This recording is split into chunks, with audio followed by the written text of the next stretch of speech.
ವೀಕ್ಷಕರೇ, ಜಿ ಸಂವಾದಕ್ಕೆ ಸ್ವಾಗತ. ನಾನು ಶಿಲ್ಪಾ ರಾಜನ್. ಅಂತೂ ಇಂತೂ ಲೋಕಸಭೆ ಚುನಾವಣೆಗೆ ಇನ್ನೇನು ಕೆಲವೇ ದಿನಗಳು ಮಾತ್ರ ಬಾಕಿ ಇರೋ ಹಿನ್ನೆಲೆಯಲ್ಲಿ ಒಂದು NDA ಮೈತ್ರಿಕೂಟಕ್ಕೆ ಸೆಡ್ ಹೊಡೆಯೋದಕ್ಕೆ ಅಂತ, BJPಗೆ ಸೆಡ್ ಹೊಡೆಯೋದಕ್ಕೆ ಅಂತಾನೆ ಈಗ ಎಲ್ಲರೂ ಸೇರಿ, ಅಂದರೆ ಈಗ ಕಾಂಗ್ರೆಸ್ ಜೊತೆಗೂಡಿ ಒಂದಷ್ಟು ಪಕ್ಷಗಳು ಕೈ ಜೋಡಿಸಿ INDIA ಅನ್ನೋದು ಒಕ್ಕೂಟವನ್ನು ಸ್ಥಾಪಿಸಿ ಹೇಗಾದರೂ ಮಾಡಿ BJPಯನ್ನು ಮಣಿಸಬೇಕು ಅನ್ನೋ ಒಂದು ಪಣವನ್ನು ತೊಟ್ಟಿದೆ. ಆದರೆ ಈ INDIA ಒಕ್ಕೂಟದ ಸಾರಥ್ಯವನ್ನು ವಹಿಸೋರು ಯಾರು? ಚುನಾವಣೆಗೆ ಹೋಗಬೇಕು ಅಂತಂದರೆ ಆಬ್ವಿಯಸ್ಲಿ ಪ್ರಧಾನಮಂತ್ರಿ ಅಭ್ಯರ್ಥಿಯನ್ನು ತೋರಿಸಿನೇ ಜನರಿಗೆ ಓಟ್ ಕೇಳಬೇಕಾಗತ್ತೆ. ಪ್ರಧಾನಿ ಮಂತ್ರಿ ಅಭ್ಯರ್ಥಿ ಇಲ್ಲದೇನೆ ನಮಗೆ ಓಟ್ ಹಾಕಿ ಅಂತ ಕೇಳೋದಕ್ಕಾಗೋದಿಲ್ಲ. ಯಾಕಂತಂದರೆ ಆಲ್ರೆಡಿ ಇರೋ ಪ್ರಬಲ ಪ್ರಧಾನಿ ನರೇಂದ್ರ ಮೋದಿಯವರ ಎದುರಾಳಿಯಾಗಿ ನಿಲ್ಲಬೇಕು ಅಂತಂದರೆ ಈ ಕಡೆ ಇರೋ ಅಭ್ಯರ್ಥಿ ಕೂಡ ಅಷ್ಟೇ ಪ್ರಬಲರಾಗಿರಬೇಕಾಗತ್ತೆ. ಜೊತೆಗೆ ಜನರಿಗೂ ಕೂಡ ಒಂದು ವಿಶ್ವಾಸ ಬರಬೇಕು, ನಂಬಿಕೆ ಬರಬೇಕು ಅಂತಂದರೆ. ಯಾಕಂತಂದರೆ ಈ ಇಡೀ ಒಕ್ಕೂಟ ಸಮನ್ವಯತೆಯಿಂದ ಎಲ್ಲರೂ ಒಗ್ಗೂಡಿ ಒಂದು ಆಯ್ಕೆಯನ್ನು ಮಾಡಬೇಕಾಗತ್ತೆ. ಆಲ್ರೆಡಿ ಘಟಾನುಘಟಿ ನಾಯಕರು, ತಮ್ಮದೇ ಆದಂತಹ ಛಾಪು ಮೂಡಿಸಿದಂತಹ ಹಿರಿಯ ನಾಯಕರೆಲ್ಲರೂ ಕೂಡ ಇರೋ ಈ ಒಕ್ಕೂಟದಿಂದ ಈಗ ಕೇಳಿ ಬರ್ತಾ ಇರೋ ಹೆಸರು ಅದು ಮಲ್ಲಿಕಾರ್ಜುನ್ ಖರ್ಗೆ, ನಮ್ಮ ಕರ್ನಾಟಕದ ಹಿರಿಯ ನಾಯಕರು. ಈಗಾಗಲೇ AICC ಪಕ್ಷದ ಅಧಿಕಾರದ ಚುಕ್ಕಾಣಿ ಅಂದರೆ ಅಧ್ಯಕ್ಷ ಸ್ಥಾನವನ್ನು ವಹಿಸಿಕೊಂಡು ಸಮರ್ಥವಾಗಿ ನಡೆಸ್ಕೊಂಡು ಹೋಗ್ತಾ ಇದ್ದಾರೆ. ಇವರನ್ನ ಈಗ ಪ್ರಧಾನಿ ಅಭ್ಯರ್ಥಿಯನ್ನಾಗಿ ಮಾಡಬೇಕು ಅನ್ನುವಂಥ ಚರ್ಚೆಗಳು ಬಹಳ ಜೋರಾಗಿ ನಡೀತಾ ಇದೆ. ಈ ಹಿಂದೆ ರಾಹುಲ್ ಗಾಂಧಿ ಅವ್ರನ್ನ ಪ್ರಧಾನಿ ಅಭ್ಯರ್ಥಿ ಅನ್ನೋ ನಿಟ್ಟಿನಲ್ಲಿ ಸೂಚನೆ ಕೊಡ್ತಾ ಇದ್ರು. ಆದರೆ ಈಗ ಅದಾಗೋದಿಲ್ಲ. ಯಾಕಂದರೆ ಇಂಡಿಯಾ ಒಕ್ಕೂಟದಲ್ಲಿರೋ ದೊಡ್ಡ ದೊಡ್ಡ ನಾಯಕರು ಇದಕ್ಕೆ ಒಪ್ಪಿಗೆ ಕೊಡೋದಿಲ್ಲ. ಆದರೆ ಮಲ್ಲಿಕಾರ್ಜುನ್ ಖರ್ಗೆ ಅವರ ಆಯ್ಕೆಗೂ ಕೂಡ ಒಪ್ಪಿಗೆ ಕೊಡ್ತಾರಾ? ಸಾಧಕ ಬಾಧಕಗಳೇನು? ಖುದ್ದು ಮಲ್ಲಿಕಾರ್ಜುನ್ ಖರ್ಗೆ ಅವರು ಇದಕ್ಕೆ ಒಪ್ಪಿಗೆ ಕೊಡ್ತಾರಾ? ಅನೇಕ ವಿಚಾರಗಳಿದೆ. ಇದೆಲ್ಲವನ್ನು ಕೂಡ ಚರ್ಚೆ ಮಾಡ್ತಾ ಹೋಗೋಣ. ಇದೇ ಹೊತ್ತಿನ ವಿಶೇಷ. ಮಲ್ಲಿಕಾರ್ಜುನ ಖರ್ಗೆ ಇಂಡಿಯಾ ಪ್ರಧಾನಿ ಅಭ್ಯರ್ಥಿ.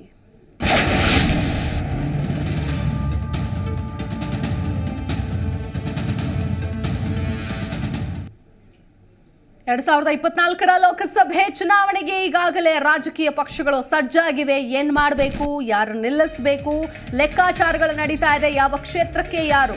BJP ನಮ್ಮ ಕರ್ನಾಟಕದ ಮಟ್ಟದಲ್ಲಿ ನೋಡೋದಾದ್ರೆ JDS ಜೊತೆಗೆ ಈಗಾಗಲೇ ಮೈತ್ರಿಯನ್ನ ಮಾಡಿಕೊಂಡಿದೆ. ಅದ್ರ ಜೊತೆಗೆ NDA ಮೈತ್ರಿಕೂಟಕ್ಕೆ ಹಲವಾರು ಪ್ರಾದೇಶಿಕ ಪಕ್ಷಗಳನ್ನ, ಸಣ್ಣ ಸಣ್ಣ ಪಕ್ಷಗಳನ್ನ ಸೇರಿಸಿಕೊಳ್ಳೋ ಪ್ರಯತ್ನಗಳನ್ನ ಮಾಡ್ತಾ ಇದೆ ಒಂದು ಕಡೆ. ಮತ್ತೊಂದು ಕಡೆ ಇಂಡಿಯಾ ಒಕ್ಕೂಟದಲ್ಲಿ ಅನೇಕ ಪಕ್ಷಗಳು ಸೇರಿ ಒಂದು ಪ್ರಬಲ ಪೈಪೋಟಿಯನ್ನ ಕೊಡಬೇಕು, ವಿರೋಧ ಪಕ್ಷದ ಸ್ಥಾನದಲ್ಲಿ ಕೂತ್ಕೊಳ್ಬೇಕು. ಅದರ ಜೊತೆಗೆ ಮುಂದಿನ ಇಂಡಿಯಾ ಅಂದರೆ ಭಾರತದ ಅಧಿಕಾರ ಚುಕ್ಕಾಣಿಯನ್ನು ಹಿಡಿಬೇಕು ಅನ್ನುವಂತಹ ಬಹಳ ಶತಪ್ರಯತ್ನವನ್ನು ಕೂಡ ಮಾಡ್ತಾ ಇದ್ದಾರೆ. ಈ ನಿಟ್ಟಿನಲ್ಲಿ ನೋಡೋದಾದ್ರೆ BJP ವಿರುದ್ಧ ಇಂಡಿಯಾ ಒಕ್ಕೂಟ ಪಕ್ಷಗಳು ಏನು ತಯಾರಿ ಮಾಡ್ತಾ ಇದೆ. ಆದರೆ ಪ್ರಧಾನಿ ಅಭ್ಯರ್ಥಿ ಅಂತ ಖರ್ಗೆ ಅವ್ರನ್ನ ಸೂಚಿಸಬೇಕು ಅನ್ನೋ ಚರ್ಚೆ ನಡೀತಾ ಇದೆ. ಖರ್ಗೆ ಬಲಕ್ಕೆ ಮಮತಾ ಬ್ಯಾನರ್ಜಿ, ಅರವಿಂದ್ ಕೇಜ್ರಿವಾಲ್, ನಿತೀಶ್ ಕುಮಾರ್, ಲಾಲು ಪ್ರಸಾದ್ ಯಾದವ್ ಅಪಸ್ವರ ಎತ್ತಿದ್ದಾರೆ ಅಂತ ಕೂಡ ಹೇಳಲಾಗ್ತಾ ಇದೆ. ಇದು ನಿಜಾನ? ಹಾಗಾದ್ರೆ ದಲಿತ ನಾಯಕನಿಗೆ ಪ್ರಧಾನಿ ಪಟ್ಟಕ್ಕಾಗಿ ಇಂಡಿಯಾ ಸಜ್ಜಾಗಿದೆ. ರಾಜ್ಯಸಭೆಯ ನಾಯಕ ಮಲ್ಲಿಕಾರ್ಜುನ್ ಖರ್ಗೆ PM ಅಭ್ಯರ್ಥಿನ ಕರ್ನಾಟಕದ ಮಲ್ಲಿಕಾರ್ಜುನ್ ಖರ್ಗೆಗೆ ಪ್ರಧಾನಮಂತ್ರಿ ಯೋಗ ಬರುತ್ತಾ? ದೇವೇಗೌಡರ ಬಳಿಕ ಕನ್ನಡದ ನಾಯಕ ದೆಹಲಿ ಗದ್ದುಗೆ ಹತ್ರ ಹೋಗ್ತಾರಾ? ಖರ್ಗೆ ಬೆಂಬಲಿಸೋದಕ್ಕೆ ದಕ್ಷಿಣ ಭಾರತ ರಾಜ್ಯಗಳ ಮತದಾರ ರೆಡಿ ಆಗಿದ್ದಾರಾ? ಹೀಗೆ ಅನೇಕ ಪ್ರಶ್ನೆಗಳು ಎದುರಾಗುತ್ತೆ. ಪ್ರಧಾನಿ ರೇಸ್ನಿಂದ ರಾಹುಲ್ ಗಾಂಧಿ ಅಂತೂ ಔಟ್ ಆದ್ರ ಹಾಗಾದ್ರೆ ಅನ್ನೋ ಪ್ರಶ್ನೆ. ಏನು ರಾಹುಲ್ ಗಾಂಧಿ ಅವ್ರನ್ನ ಉದ್ದೇಶಪೂರ್ವಕವಾಗಿಯೇ ಹೊರಗಿಟ್ರ ಅನ್ನೋದು. ಹೀಗೆ ಅನೇಕ ವಿಚಾರಗಳಿದೆ. ಇದೆಲ್ಲದರ ಬಗ್ಗೆ ಸದ್ಯಕ್ಕೆ ಚರ್ಚೆ ನಡೀತಾ ಇದೆ ರಾಜಕೀಯ ವಲಯದಲ್ಲಿ. ಇನ್ನು ಇದೇ ವಿಷಯಕ್ಕೆ ಸಂಬಂಧಪಟ್ಟಂತೆ ಮುಖ್ಯಮಂತ್ರಿ ಚಂದ್ರು ವಿಶ್ವನಾಥ್ ಮಾತನಾಡಿದ್ದಾರೆ. ಏನು ಹೇಳಿದ್ದಾರೆ ಕೇಳ್ಕೊಂಡ್ ಬರೋಣ. ನಮಸ್ಕಾರ. ಗೌರವಾನ್ವಿತ ಶ್ರೀ ಮಲ್ಲಿಕಾರ್ಜುನ್ ಖರ್ಗೆ ಅವರೇ, ನಮ್ಮ ಪಕ್ಷದ ರಾಷ್ಟ್ರೀಯ ಸಂಚಾಲಕರು ಹಾಗೂ ದೆಹಲಿ ಮುಖ್ಯಮಂತ್ರಿ ಶ್ರೀ ಅರವಿಂದ್ ಕೇಜ್ರಿವಾಲ್ ರವರು ಇಂಡಿಯಾದ ಪ್ರಧಾನಮಂತ್ರಿ ಅಭ್ಯರ್ಥಿಯಾಗಿ ನಿಮ್ಮ ಹೆಸರನ್ನು ಪ್ರಸ್ತಾಪಿಸಿದ್ದು ವೈಯಕ್ತಿಕವಾಗಿ ಹಾಗೂ ಕರ್ನಾಟಕದ ಆಮ್ ಆದ್ಮಿ ಪಾರ್ಟಿ ಅಧ್ಯಕ್ಷನಾಗಿ ನನಗೆ ತುಂಬ ಸಂತೋಷ ತಂದಿದೆ. ಒಂದೆಡೆ ವಿಭಜಕ ರಾಜಕಾರಣ ಉತ್ತುಂಗದಲ್ಲಿದೆ, ಇನ್ನೊಂದೆಡೆ ಒಕ್ಕೂಟ ವ್ಯವಸ್ಥೆಗೆ ಕುತ್ತು ಬಂದಿದೆ. ನಮ್ಮ ದೇಶವು ಎದುರಿಸುತ್ತಿರುವ ರಾಜಕೀಯ ಸಂಕಷ್ಟ ಕಾಲದಲ್ಲಿ ಪ್ರಜಾಪ್ರಭುತ್ವವೇ ಅಪಾಯದಲ್ಲಿದೆ. ನಿಮ್ಮಂಥ ಅನುಭವ ಹೊಂದಿರುವ ಮುತ್ಸದ್ದಿ ನಾಯಕರನ್ನು ಪ್ರಧಾನ ಅಭ್ಯರ್ಥಿಯಾಗಿ ಪ್ರಸ್ತಾಪಿಸಿರುವುದು ನಮಗೆ ಸಂತೋಷ. 5 ದಶಕಗಳ ರಾಜಕೀಯ ಅನುಭವ ಹೊಂದಿರುವ ನೀವು ಎಲ್ಲ ಸಮಾನ ಮನಸ್ಕರ ಪಕ್ಷಗಳನ್ನು ಒಗ್ಗೂಡಿಸಿಕೊಂಡು ಇಂಡಿಯಾದ ಘಟಬಂಧನವನ್ನು ಗೆಲ್ಲಿಸುವರೆಂಬ ನಂಬಿಕೆ ಇದೆ. ದೇಶದ ಅನೇಕತೆ ಹಾಗೂ ವೈವಿಧ್ಯತೆಗೆ ಧಕ್ಕೆಯಾಗಿರುವ ಈ ಸಮಯದಲ್ಲಿ ನಮ್ಮ ರಾಜ್ಯದ ನಾಯಕರೊಬ್ಬರು ಈ ಮಟ್ಟಕ್ಕೆ ಬೆಳೆದು ದೇಶದ ಪ್ರಧಾನಮಂತ್ರಿಯಾಗುವ ಅವಕಾಶ ಕೂಡಿ ಬಂದಿದೆ ಎಂಬುದು ಹೆಮ್ಮೆಯ ವಿಷಯ. ಆಮ್ ಆದ್ಮಿ ಪಾರ್ಟಿ ಕರ್ನಾಟಕದ ಪರವಾಗಿ ನಾನು ನಿಮಗೆ ಹೃತ್ಪೂರ್ವಕ ಅಭಿನಂದನೆಗಳು ಮತ್ತು ಶುಭಾಶಯಗಳನ್ನು ಸಲ್ಲಿಸುತ್ತಿದ್ದೇನೆ. ನಮಸ್ಕಾರ. ಖರ್ಗೆ ಸಾಹೇಬ್ರನ್ನ ಇಂಡಿಯಾ ವಿರೋಧ ಪಕ್ಷಗಳು ಎಲ್ಲವೂ ಒಟ್ಟಿಗೆ ಸೇರಿ ಇವತ್ತಿನ ದಿವಸ ಅವ್ರನ್ನ ಈ ದೇಶದ ಮುಂದಿನ ಪ್ರಧಾನಿ ಅಂತಕ್ಕಂಥ ಬಿಂಬಿಸಿದ್ದಾವೆ. ಇವತ್ತು ಭಾಳ ಸಂತೋಷ.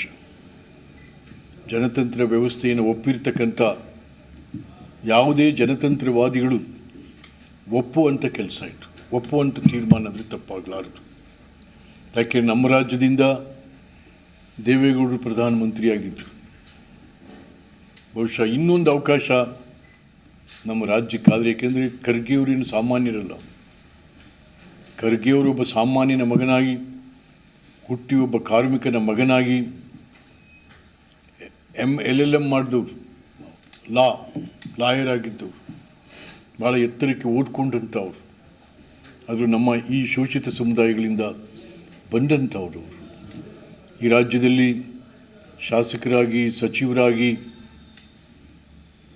ಪಾರ್ಲಿಮೆಂಟ್ ಮೆಂಬರ್ ಆಗಿ, ಕೇಂದ್ರದಲ್ಲಿ ರೈಲ್ವೆ ಮತ್ತು ಕಾರ್ಮಿಕ ಸಚಿವರಾಗಿ ಹಲವಾರು ರೀತಿಯಲ್ಲಿ ಆಡಳಿತದಲ್ಲಿ ಅನುಭವವನ್ನು ಪಡ್ಕೊಂಡಿರ್ತಕ್ಕಂಥ ಖರ್ಗೆಯವರು ಈ ದೇಶದ ಪ್ರಧಾನಮಂತ್ರಿಗಳಾದರೆ ನಿಜಕ್ಕೂ ಜನರು, ದೇಶ ಸಂತೋಷಪಡುತ್ತದೆ. ಜನತಂತ್ರೆಯನ್ನು ವ್ಯವಸ್ಥೆಯನ್ನು ಮೆಚ್ಚಿರುವವರು, ಒಪ್ಪಿರುವವರು ಎಲ್ಲರೂ ಕೂಡ ಸಂತೋಷಪಡ್ತಾರೆ. ಇದು ಆಗಲಿ ಅಂತ ಆಶಯವನ್ನು ನಾನು ಕೂಡ ಜನರ ಜೊತೆಗೆ ಸೇರಿ ಹಂಚ್ಕೋತಾ ಇದ್ದೀನಿ. ಒಳ್ಳೆಯದಾಗಲಿ. ಎಸ್, ಇದೇ ವಿಚಾರಕ್ಕೆ ಸಂಬಂಧಪಟ್ಟಂತೆ ನಾವು ಕೂಡ ಚರ್ಚೆಯನ್ನು ಆರಂಭಿಸ್ತಾ ಹೋಗ್ತೀವಿ. ನನ್ನ ಜೊತೆಗೆ ಅತಿಥಿಗಳು ಕೂಡ ಜಾಯ್ನ್ ಆಗ್ತಾ ಹೋಗ್ತಾರೆ. ಮೊದಲಿಗೆ ಬಿಜೆಪಿ ಪಕ್ಷದ ವಕ್ತಾರರಾದಂಥ ಪ್ರೊಫೆಸರ್ ಸನತ್ ಕುಮಾರ್ ಇದ್ದಾರೆ. ನಮಸ್ಕಾರ, ಕಾರ್ಯಕ್ರಮಕ್ಕೆ ಸ್ವಾಗತ. ಎಎಪಿ ಪಕ್ಷದ ವಕ್ತಾರರಾದಂತಹ ಅನಿಲ್ ನಾಚಪ್ಪ ಇದ್ದಾರೆ. ನಮಸ್ಕಾರ, ಕಾರ್ಯಕ್ರಮಕ್ಕೆ ಸ್ವಾಗತ. ಇನ್ನು ಕಾಂಗ್ರೆಸ್ ಪಕ್ಷದ ವಕ್ತಾರರಾದಂತಹ ಇರ್ಷಾದ್ ಅಹಮದ್ ಇದ್ದಾರೆ. ನಮಸ್ಕಾರ ಸರ್, ಕಾರ್ಯಕ್ರಮಕ್ಕೆ ಸ್ವಾಗತ. ಇನ್ನು JDSನಿಂದ ರವಿಚಂದ್ರೇಗೌಡ ಕೂಡ ಜಾಯ್ನ್ ಆಗ್ತಾ ಇದ್ದಾರೆ. ನಮಸ್ಕಾರ ಸರ್, ಕಾರ್ಯಕ್ರಮಕ್ಕೆ ಸ್ವಾಗತ. ನಮಸ್ಕಾರ. ಓಕೆ, ಮೊದಲನೇದಾಗಿ ಇರ್ಷಾದ್ ಅಹಮದ್ ಅವರೇ, ಯಾವ ಆಧಾರದ ಮೇಲೆ ಮಲ್ಲಿಕಾರ್ಜುನ್ ಖರ್ಗೆ ಅವರ ಆಯ್ಕೆ ಆಗ್ತಾ ಇದೆಯಾ ಅಥವಾ ಫೈನಲ್ ಆಗಿದೆಯಾ, ಇನ್ನು ಚರ್ಚಾ ಹಂತದಲ್ಲಿದೆಯಾ? ಇದಕ್ಕೆ ಇಂಡಿಯಾ ಒಕ್ಕೂಟ ಅಂತ ನೀವೇನು ಮಾಡ್ಕೊಂಡಿದ್ದೀರಲ್ಲ, ಒಕ್ಕೂಟದಲ್ಲಿರೋರು ಎಲ್ಲರೂ ಕೂಡ ಮಸ್ತು ಹೊಂದಿದ್ದಾರಾ, ಏನು ಹೇಳ್ತೀರಿ? ನೋಡಿ ಮೇಡಮ್, ನಿನ್ನೆ ನಡೆದಂತಹ ದೆಹಲಿಯಲ್ಲಿ ನಡೆದ ಸಭೆಯಲ್ಲಿ ಚರ್ಚೆನಲ್ಲಿ ಬಂದಿದ್ದ ವಿಷಯ ಇದು. ಆದರೆ ನಮ್ಮ ಬಂಗಾಳನ ಮುಖ್ಯಮಂತ್ರಿ ಮಮತಾ ಬ್ಯಾನರ್ಜಿ ಅವರು ನಮ್ಮ ಅಖಿಲ ಭಾರತ ರಾಷ್ಟ್ರೀಯ ಕಾಂಗ್ರೆಸ್ನ ಅಧ್ಯಕ್ಷರಾದಂತಹ ಸನ್ಮಾನ್ಯ ಮಲ್ಲಿಕಾರ್ಜುನ್ ಖರ್ಗೆ ಅವರ ಪ್ರಧಾನಮಂತ್ರಿ ಅಭ್ಯರ್ಥಿ ಆಗಬೇಕು ಅನ್ನುವಂಥ ಒಂದು ಪ್ರಸ್ತಾಪವನ್ನು ಅವರು ಇಟ್ಟಿದ್ದರು. ಸೊ ಅದಕ್ಕೆ ನಮ್ಮ ದೆಹಲಿಯ ಮುಖ್ಯಮಂತ್ರಿ ಆದಂತಹ ಅರವಿಂದ್ ಕೇಜ್ರಿವಾಲ್ ಅವರು ಸಹ ಅದಕ್ಕೆ ಸಹಮತವನ್ನು ವ್ಯಕ್ತಪಡಿಸಿದರು. ಸೊ ಈಗಾಗಲೇ ಅದು ಅಲ್ಲಿ ವಿಷಯ ಮಂಡನೆ ಆದ್ರೂ ಮಲ್ಲಿಕಾರ್ಜುನ್ ಖರ್ಗೆಜಿ ಅವರೇ ಸನ್ಮಾನ್ಯ ಅಧ್ಯಕ್ಷರು AICC ಅವರೇ ಹೇಳಿದ್ದಾರೆ, ನಮಗೆ ಗೆಲುವು ಒಂದೇ ಮಾನದಂಡ ಆಗಬೇಕು. ಮುಂದಿನ ಚುನಾವಣೆ ಏನು ಲೋಕಸಭೆ ಚುನಾವಣೆ ಇದೆ ಅದರಲ್ಲಿ ನಾವೆಲ್ಲರೂ ಗೆದ್ದು ಬರಬೇಕು. ನಾವು ಕಾಂಗ್ರೆಸ್ ನೇತೃತ್ವದಲ್ಲಿ ಏನು ಇವತ್ತು ಮಿತ್ರ ಕೂಟಗಳ ಏನು ಇಂಡಿಯಾ ಅಂತ ನಾವೇನು ಮಾಡ್ಕೊಂಡಿದ್ವಿ ಅದು ಅಧಿಕಾರಕ್ಕೆ ಬರೋದೇ ನಮ್ಮ ಮುಖ್ಯ ಉದ್ದೇಶ ಆಗಬೇಕು. PGP ಅವ್ರನ್ನ ಸೋಲಿಸೋದೇ ಒಂದು ಮುಖ್ಯ ಉದ್ದೇಶ ಆಗಬೇಕು ಅಂತ ಅವ್ರು ಹೇಳಿದ್ದಾರೆ. ಸೊ ಹಾಗಾಗಿ ಮುಂದಿನ ದಿನಗಳಲ್ಲಿ ನಾವು ಕಾದು ನೋಡೋಣ ಏನಾಗುತ್ತೆ. Okay, fine. ರಾಹುಲ್ ಗಾಂಧಿ ಅವ್ರನ್ನ ಇಷ್ಟು ದಿನ ಪ್ರಧಾನಿ ಅಭ್ಯರ್ಥಿ ಅನ್ನೋ ನಿಟ್ಟಿನಲ್ಲಿ ಬಿಂಬಿಸ್ತಾ ಇದ್ರಿ. ಈಗ ಅವ್ರ ಹೆಸರು ಇಲ್ಲ, ಅವ್ರ ಬಗ್ಗೆ ಮಾತೂ ಇಲ್ಲ. ಸೊ ಇದು ಸಾಧ್ಯ ಆಗೋದೇ ಇಲ್ಲ ಅಂತೇಳಿ ಬಿಟ್ಬಿಟ್ಟಿದ್ದೀರಾ ಹೀಗೆ ಅಂತ? ಇಲ್ಲ, ರಾಹುಲ್ ಗಾಂಧಿ ಅವರು ನಿಕಟಪೂರ್ವ ಅಧ್ಯಕ್ಷರಾಗಿದ್ದರು. ಬಹಳಷ್ಟು ಕೆಲಸವನ್ನು ಪಕ್ಷಕ್ಕಾಗಿ ಮಾಡಿದ್ದಾರೆ. ಈಗಾಗಲೇ ನೀವು ನೋಡಿದಿರಿ, ಕನ್ಯಾಕುಮಾರಿಯಿಂದ ಕಾಶ್ಮೀರವರೆಗೆ ಭಾರತ್ ಜೋಡೋ ಯಾತ್ರೆಯನ್ನು ಅವರು ಭಾಳ ಯಶಸ್ವಿಯಾಗಿ 4000 ಕಿಲೋಮೀಟರನ್ನು ಓಡಿ ನಡೆದು ಆಮೇಲೆ ಇಡೀ ಭಾರತ ದೇಶವನ್ನು ಒಗ್ಗೂಡಿಸುವಂತಹ ಒಂದು ಕೆಲಸವನ್ನು ಅವರು ಮಾಡಿದ್ದಾರೆ. ಸೊ ಹಾಗಾಗಿ ಅವರು ಪ್ರಶ್ನಾತೀತ ನಾಯಕರೇ ನಮ್ಮ. ಸೊ ಮುಂದೆ ಕಾದು ನೋಡೋಣ. ಓಕೆ, ಸೊ ಅಂದರೆ ಇನ್ನು ಫೈನಲ್ ಆಗಿಲ್ಲ, ಅವ್ರು ಮಾಡಿದ್ರು ಮಾಡಬಹುದು ಅಂತ ಹೇಳ್ತಾ ಇದ್ದೀರಿ. ಇರಲಿ. ಎಸ್, ಸನತ್ ಅವರು ಆಲ್ರೆಡಿ ನೋಡ್ತಾ ಇದ್ದೀವಿ, ಈಗ BJP ಸರ್ಕಾರ ಅಧಿಕಾರದಲ್ಲಿದೆ. ವಿರೋಧ ಪಕ್ಷದ ಸ್ಥಾನವನ್ನು ಕೂಡ ಹಿಡಿಯೋದಕ್ಕೆ ವಿಫಲ ಆದಂತಹ ಕಾಂಗ್ರೆಸ್ ಸರ್ಕಾರ ಈಗ ಎಲ್ಲ ಒಂದಷ್ಟು ಪಕ್ಷಗಳನ್ನು, ದೊಡ್ಡ ದೊಡ್ಡ ಪ್ರಾದೇಶಿಕ ಪಕ್ಷಗಳನ್ನು ಒಟ್ಟುಗೂಡಿಸ್ಕೊಂಡು INDIA ಅಂತ ಒಂದು ಮೈತ್ರಿಕೂಟವನ್ನು ರಚಿಸಿ ಸೆಡ್ ಹೊಡೆಯೋದಕ್ಕೆ ಮುಂದಾಗಿದ್ದಾರೆ. ಮಹಾಮೈತ್ರಿ ಅಂತ ಹೇಳಲಾಗ್ತಾ ಇದೆ. ಇದನ್ನ ಮಣಿಸೋದಕ್ಕೆ BJP ಕೈಲಿ ಸಾಧ್ಯ ಆಗುತ್ತಾ, ಅಥವಾ ದಲಿತ ನಾಯಕರನ್ನ ಮುಂದಿನ ಪ್ರಧಾನ ಅಭ್ಯರ್ಥಿ ಅಂತೇಳಿ ಏನು ಮುಂದಾಗ್ತಾ ಇದ್ದಾರೆ? ಸೊ ಇದಕ್ಕೆ BJP ಅವ್ರು ಏನು ಹೇಳ್ತಾರೆ? ಒಂದು ಮಲ್ಲಿಕಾರ್ಜುನ ಖರ್ಗೆ ವಿಚಾರವನ್ನು ತಗೊಂಡವಾಗ ಸರ್, ಅವ್ರು ಏನೇ ಆಗಿರಲಿ, ಅವರು ನಮ್ಮ ಕರ್ನಾಟಕದವರು ಪ್ರಧಾನಿ ಅಭ್ಯರ್ಥಿಯಾಗಿ ಘೋಷಣೆ ಮಾಡಿರ್ತಕ್ಕಂಥದ್ದು ಖುಷಿ ವಿಚಾರಣೆ, ಅದ್ರ ಬಗ್ಗೆ ಏನು ಮಾತಿಲ್ಲ. ಆದರೆ ಈಗ ಏನು ಇಂಡಿ ಒಕ್ಕೂಟ ಅಂತ ಇದೆ, ಈ ಇಂಡಿ ಒಕ್ಕೂಟದಲ್ಲಿ ಏನು ಮಮತಾ ಬ್ಯಾನರ್ಜಿ ಮತ್ತು ಅರವಿಂದ್ ಮಮತಾ ಬ್ಯಾನರ್ಜಿ ಅವರು ಹಿಂದಿನ ದಿವಸ ನಾವು ಎಲೆಕ್ಷನ್ ನಂತರ ಘೋಷಣೆ ಮಾಡ್ತೀವಿ ಅಂತಂದ್ರು. ಮಾರನೇ ದಿವಸ ಪ್ರೆಸ್ ಕಾನ್ಫರೆನ್ಸ್ ಮಾಡಿಬಿಟ್ಟು ಅವ್ರೇನು ಹೇಳಿದರು ಅಂತ ಹೇಳಿದ್ರೆ, ನಮ್ಮ ಪ್ರಧಾನಿ ಅಭ್ಯರ್ಥಿ ಮಲ್ಲಿಕಾರ್ಜುನ್ ಖರ್ಗೆ ಅವರು ಅಂತ ಹೇಳಿದ್ರು. ಅದಕ್ಕೆ ಅರವಿಂದ್ ಕೇಜ್ರಿವಾಲ್ ಅವರು ಸಹಮತವನ್ನು ಮೂಡಿಸಿದ್ರು. ಅವ್ರ ಜೊತೆಲಿ ಈ ಇಂಡಿ ಏನು ಒಕ್ಕೂಟ ಇದೆಯಲ್ಲ, ಈ ಫಾರ್ಮೇಷನ್ನಿಗೆ ಕೈ ಹಾಕಿರ್ತಕ್ಕಂಥ ನಿತೀಶ್ ಕುಮಾರ್ ಇರ್ಬೋದು, ಲಾಲು ಪ್ರಸಾದ್ ಯಾದವ್ ಅವರು ಈ ಪ್ರಧಾನಿ ಅಭ್ಯರ್ಥಿಯಾಗಿ ಏನು ಪ್ರೆಸ್ ಮೀಟ್ ಮಾಡಿದ್ರಲ್ಲ, ಅದಕ್ಕೋಸ್ಕರ ಅವರು ಹಾಜರಾಗಲಿಲ್ಲ ಬೆಳಕು. ಇದು ಒಂದು ಅವರಲ್ಲೇ ಎಲ್ಲೋ ಒಂದು ಕಡೆ ಒಡಕಿದೆ. ಆದರೆ ಇನ್ನೊಂದು ನಾನಿಲ್ಲಿ ಇದ್ರ ಜೊತೆಗೆ ಕಾಂಗ್ರೆಸ್ಸಿನ ಥಾಮಸ್ ಏನು ಕೇರಳದವರಿದ್ದಾರೆ, ಅವರು ಇದಕ್ಕೆ ಅಪಸ್ವರವನ್ನು ಎತ್ತಿದ್ದಾರೆ. ಆಲ್ರೆಡಿ ಅವ್ರು ಎತ್ತಿದ್ದಾರೆ. ಅದ್ರ ಬಗ್ಗೆ ಏನು ಎಲೆಕ್ಷನ್ ಆದಮೇಲೆ ನಾವು ನೋಡ್ತೀವಿ ಅಂತಕ್ಕಂಥದ್ದು. ಇವ್ರನ್ನ ಖರ್ಗೆ ಅವ್ರನ್ನೇ ಕೇಳಿದವಾಗ ಅವ್ರು ಹೇಳಿದರು, ಗೆಲುವೊಂದೇ ನಮ್ಮ ಮಾನದಂಡ ಅಂತಕ್ಕಂಥದ್ದು ಅಥವಾ ಮುಖ್ಯ ಅಂತಕ್ಕಂಥದ್ದು ಅವರು ಹೇಳಿದ್ದಾರೆ. ನನಗೆ ಇಲ್ಲಿರ್ತಕ್ಕಂಥ ಕ್ವಶನ್ನು, ಸ್ವಾತಂತ್ರ್ಯ ಬಂದು ಇಷ್ಟು ದಿವಸದವರೆಗೂ ಸಮೇತ ಒಬ್ಬ ದಲಿತ ಪ್ರಧಾನಿಯನ್ನು ಇವರು ಮಾಡ್ಲಿಕ್ಕೆ ಹೋಗಲಿಲ್ಲ. ಒಂದು, ನೀವು ಸದ್ಯದ ವರ್ತಮಾನಗಳನ್ನು ತಗೊಂಡವಾಗಲೇ ಇವರು ಜೈದೀಪ್ ದಿನಕರಿಗೆ ಏನು ಮಾಡಿದ್ರು, ಆದ್ರೆ ಕ್ಯಾಬಿನೆಟಿಂದ ಹೊರಗಡೆ ಬಂದು ಇವ್ರನ್ನ ಉಚ್ಚಾಟಿಸಿರು ಅಂತ ಮಿಮಿಕ್ರಿ ಮಾಡಿದ್ರಲ್ಲ, ಅದು ಎಷ್ಟು ನ್ಯಾಯ? ಹಾಗಾದ್ರೆ ಇವ್ರು ದಲಿತರನ್ನೊಬ್ಬರನ್ನ ಪ್ರಧಾನಿಯಾಗಿ ಕೂರಿಸ್ತಾರ? ಕೂರಿಸ್ಲಿ, ಅದು ಅವ್ರ ಪಕ್ಷದ ಆಂತರಿಕ ವಿಚಾರ. ಒಂದು ಆದರೂ ಸಮೇತ ಇದು ಇಂಡಿಯಾ ಬಿಜೆಪಿ ಸಾಧ್ಯ ಆಗೋದಿಲ್ವೇನೋ, ಬಟ್ ಕಾಂಗ್ರೆಸ್ ಸಾಧ್ಯ ಆಗೋದಿಲ್ಲ ಅಂತ ನೀವೇ ಹೇಗೆ ಅನ್ಕೊಳ್ತೀರಿ? ಅಲ್ಲಲ್ಲ, ಯಾಕೆ ಅಂತ ಹೇಳಿದ್ವಿ, ಇಲ್ಲಿ ಇಷ್ಟು ವರ್ಷದವರೆಗೂ ಅವ್ರು ಮಾಡಿಲ್ಲ, ಮುಂದೆ ಮಾಡ್ತಾರೆ ಅನ್ನೋ ನಂಬಿಕೆ ಇಲ್ಲ. ಆದ್ರೆ ನಮ್ಮಲ್ಲಿ ಆ ರೀತಿಯಾಗಿ ನಾವು ಮಾಡಿಲ್ಲ. ಇನ್ನೊಂದು, ನಾವು ದ್ರೌಪದಿ ಮುರ್ಮು ಅವರ ಆಯ್ಕೆಯ ವಿಚಾರದಲ್ಲಿ ಪ್ರಧಾನಮಂತ್ರಿಯವರ ಆಯ್ಕೆನೇ ಬೇರೆ, ರಾಷ್ಟ್ರಪತಿಯವರ ಆಯ್ಕೆನೇ ಬೇರೆ. ಎಸ್ ನಾರಾಯಣ ಅವರು ಶೋಷಿತ ಸಮುದಾಯಕ್ಕೆ ಸೇರಿದವರಾಗಿದ್ರು, ಅವರು ರಾಷ್ಟ್ರಪತಿ ಆಗಿರಲಿಲ್ಲ.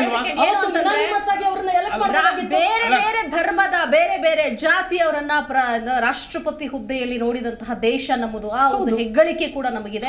ಸೊ ರಾಷ್ಟ್ರಪತಿ ಆಯ್ಕೆನೇ ಬೇರೆ, ಪ್ರಧಾನಮಂತ್ರಿಯವರ ಆಯ್ಕೆನೇ ಬೇರೆ. ಇದೇನು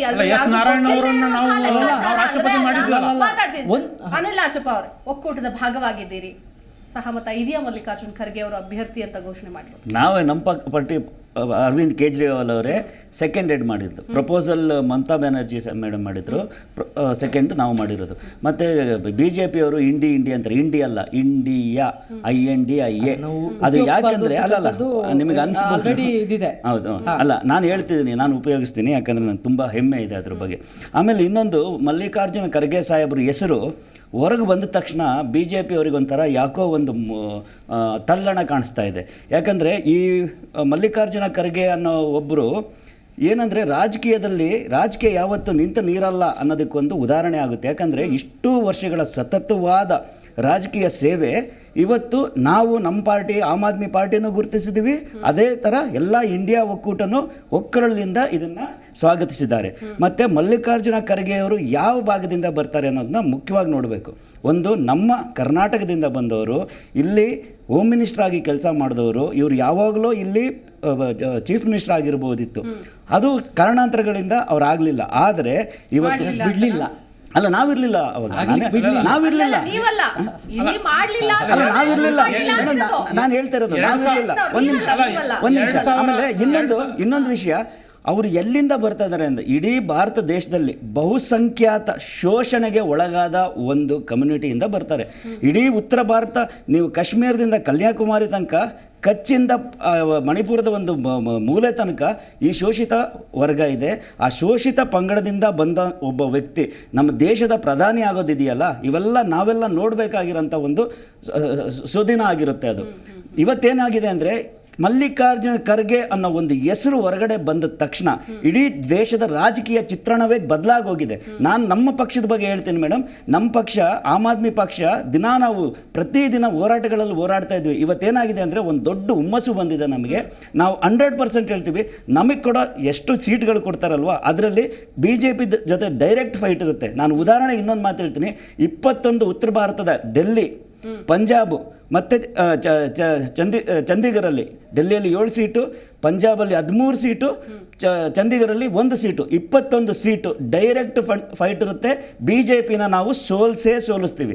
ಇದೇ ರೀತಿ ಎಲ್ಲ 21 ಒಂದು ನಿಮಿಷ ನಾನು ಹೇಳ್ಬಿಡ್ತೀನಿ. ಇದೇ ರೀತಿ ನಮ್ಮ ಇಂಡಿಯಾ ಒಕ್ಕೂಟದ ಎಲ್ಲ, ಇದಿನ್ನೂ ಫೈನಲ್ ಆಗಿಲ್ಲ ಮೇಡಮ್, ಪ್ರಪೋಸ್ಡ್. ಇವ್ರಿಗಾಗಲೇ ಫೈನಲ್ ಆದಂಗೆ ಮಾತಾಡ್ತಿದ್ದಾರೆ BJP ಅವರು. ಪ್ರಪೋಸ್ಡ್ ಅಲ್ಲ, ಪ್ರಪೋಸ್ಡ್ ಮೇಡಮ್. ನೋಡಿ, ಪ್ರಪೋಸ್ಡ್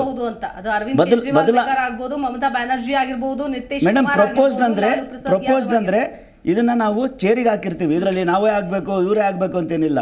ಆದರೂ ನೀವು ಖರ್ಗೆ ಸಾಹೇಬ್ರು ನಿಮಗೆ ನಾವೇ ಆಗಬೇಕು ನೀವೇ ಆಗಬೇಕು ಅನ್ನೋದಿಲ್ಲ, ಬಟ್ ಗೆಲ್ಲಬೇಕು ಬಿಜೆಪಿ 100% ಅನ್ನುವಂಥ ಒಂದು ಇಲ್ಲ ದೇಶದಲ್ಲಿ ಸೇಮ್ ಮೋಟೋ ಅಂತ ದೇಶದಲ್ಲೇ ಸಂವಿಧಾನ ಉಳಿಬೇಕಂದ್ರೆ ಈ ಒಕ್ಕೂಟ ಗೆಲ್ಲಬೇಕು ಅನ್ನೋದೇ ನಮ್ಮದೊಂದು ಇಚ್ಛೆ ಆಗಿದೆ. ಓಕೆ, ಆಯ್ತು, ಮಾತಾಡ್ತೀನಿ.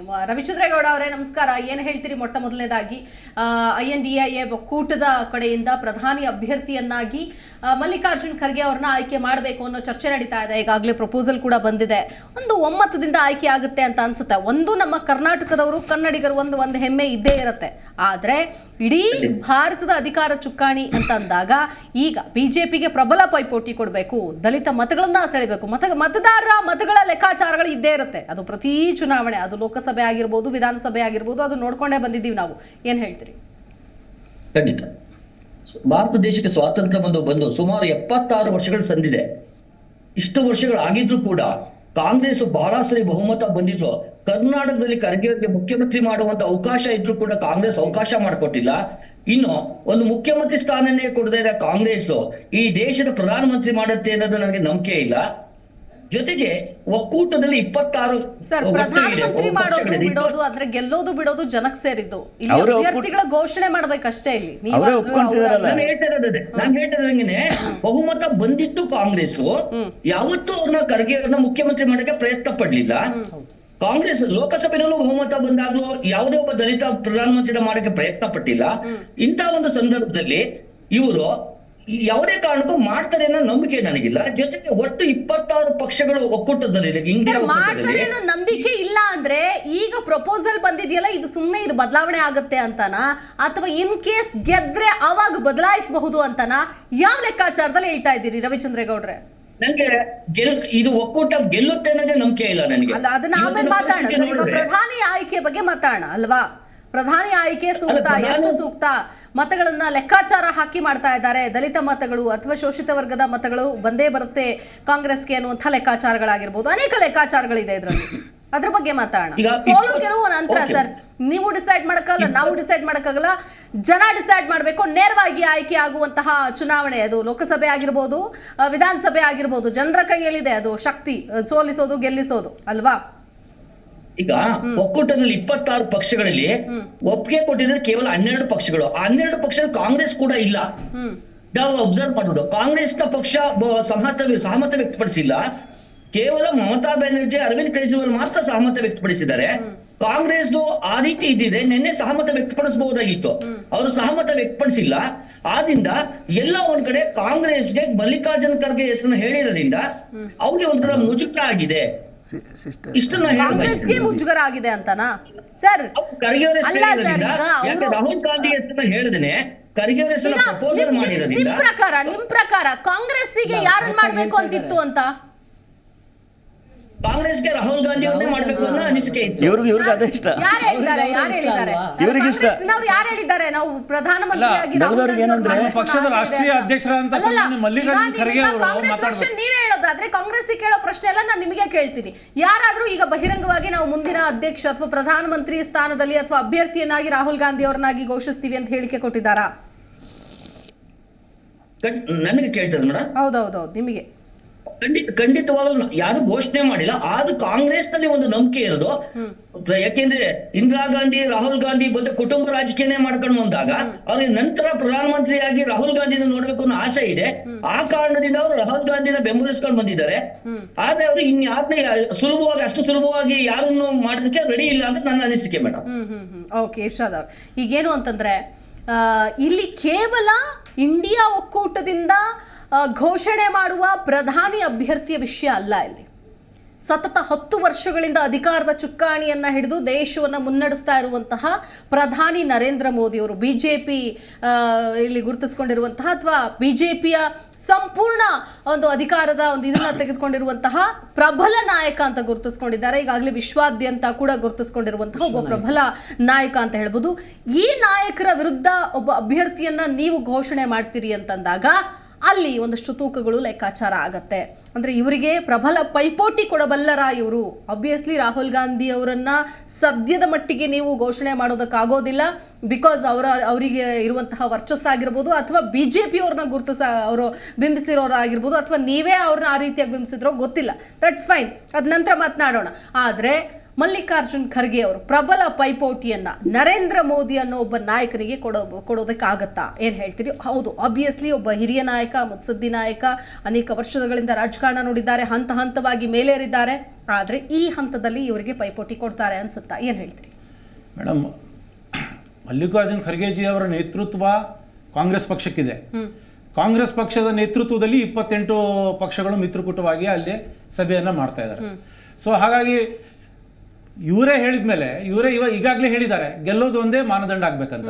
ಆಮೇಲೆ ಮಾನ್ಯ ಮಲ್ಲಿಕಾರ್ಜುನ್ ಖರ್ಗೆಜಿ ಅವರು 1972ನೇ ಇಸ್ವಿಯಿಂದ ಅವರೇನು ಪ್ರಥಮ ಬಾರಿಗೆ ಶಾಸಕರಾಗಿ ಬಂದರು. ಅಲ್ಲಿಂದ ಇಲ್ಲಿವರೆಗೆ ಹಲವಾರು ಹುದ್ದೆಗಳನ್ನು ನಿರ್ವಹಿಸಿ ಆಮೇಲೆ 2013ರಿಂದ 19ವರೆಗೆ ಅವರು ಲೋಕಸಭೆಯಲ್ಲಿ ನಮ್ಮ ಪಕ್ಷದ ನಾಯಕರಾಗಿ ಬಹಳಷ್ಟು ಕೆಲಸವನ್ನು ಮಾಡಿದ್ದಾರೆ. ಈಗಾಗಲೇ ರಾಜ್ಯಸಭಾನಲ್ಲಿ ವಿರೋಧ ಪಕ್ಷದ ನಾಯಕನಾಗಿ ಸರ್ಕಾರದ ವೈಫಲ್ಯಗಳನ್ನು, ಏನು ಸರ್ಕಾರ ಇವತ್ತು ಕೇಂದ್ರ ಸರ್ಕಾರ ಎಲ್ಲ ರಂಗಗಳಲ್ಲಿ ವಿಫಲ ಆಗಿದೆ, ಅದನ್ನು ಎಳೆಯಾಗಿ ಬಿಚ್ಚಿ ಇಟ್ಟಿದ್ದಾರೆ. ಸೊ ಅವರ ನೇತೃತ್ವ ಒಂದು ಪ್ರಶ್ನಾತೀತವಾಗಿ ಇವತ್ತು ಹೊಮ್ತಾ ಇದೆ. ಹಾಗಾಗಿ ಆ ಮಾತನ್ನು ಇಟ್ಕೊಂಡು ಮಾನ್ಯ ಮಮತಾ ಬ್ಯಾನರ್ಜಿ ಮೇಡಮ್ ಅವರು ಹೇಳಿರ್ಬೋದು. ಸೊ ಹಾಗಾಗಿ ಮಲ್ಲಿಕಾರ್ಜುನ್ ಖರ್ಗೆ ಅವರ ನೇತೃತ್ವದಲ್ಲಿ ಇವತ್ತು ಕಾಂಗ್ರೆಸ್ ಪಕ್ಷ ಸದೃಢವಾಗಿದೆ.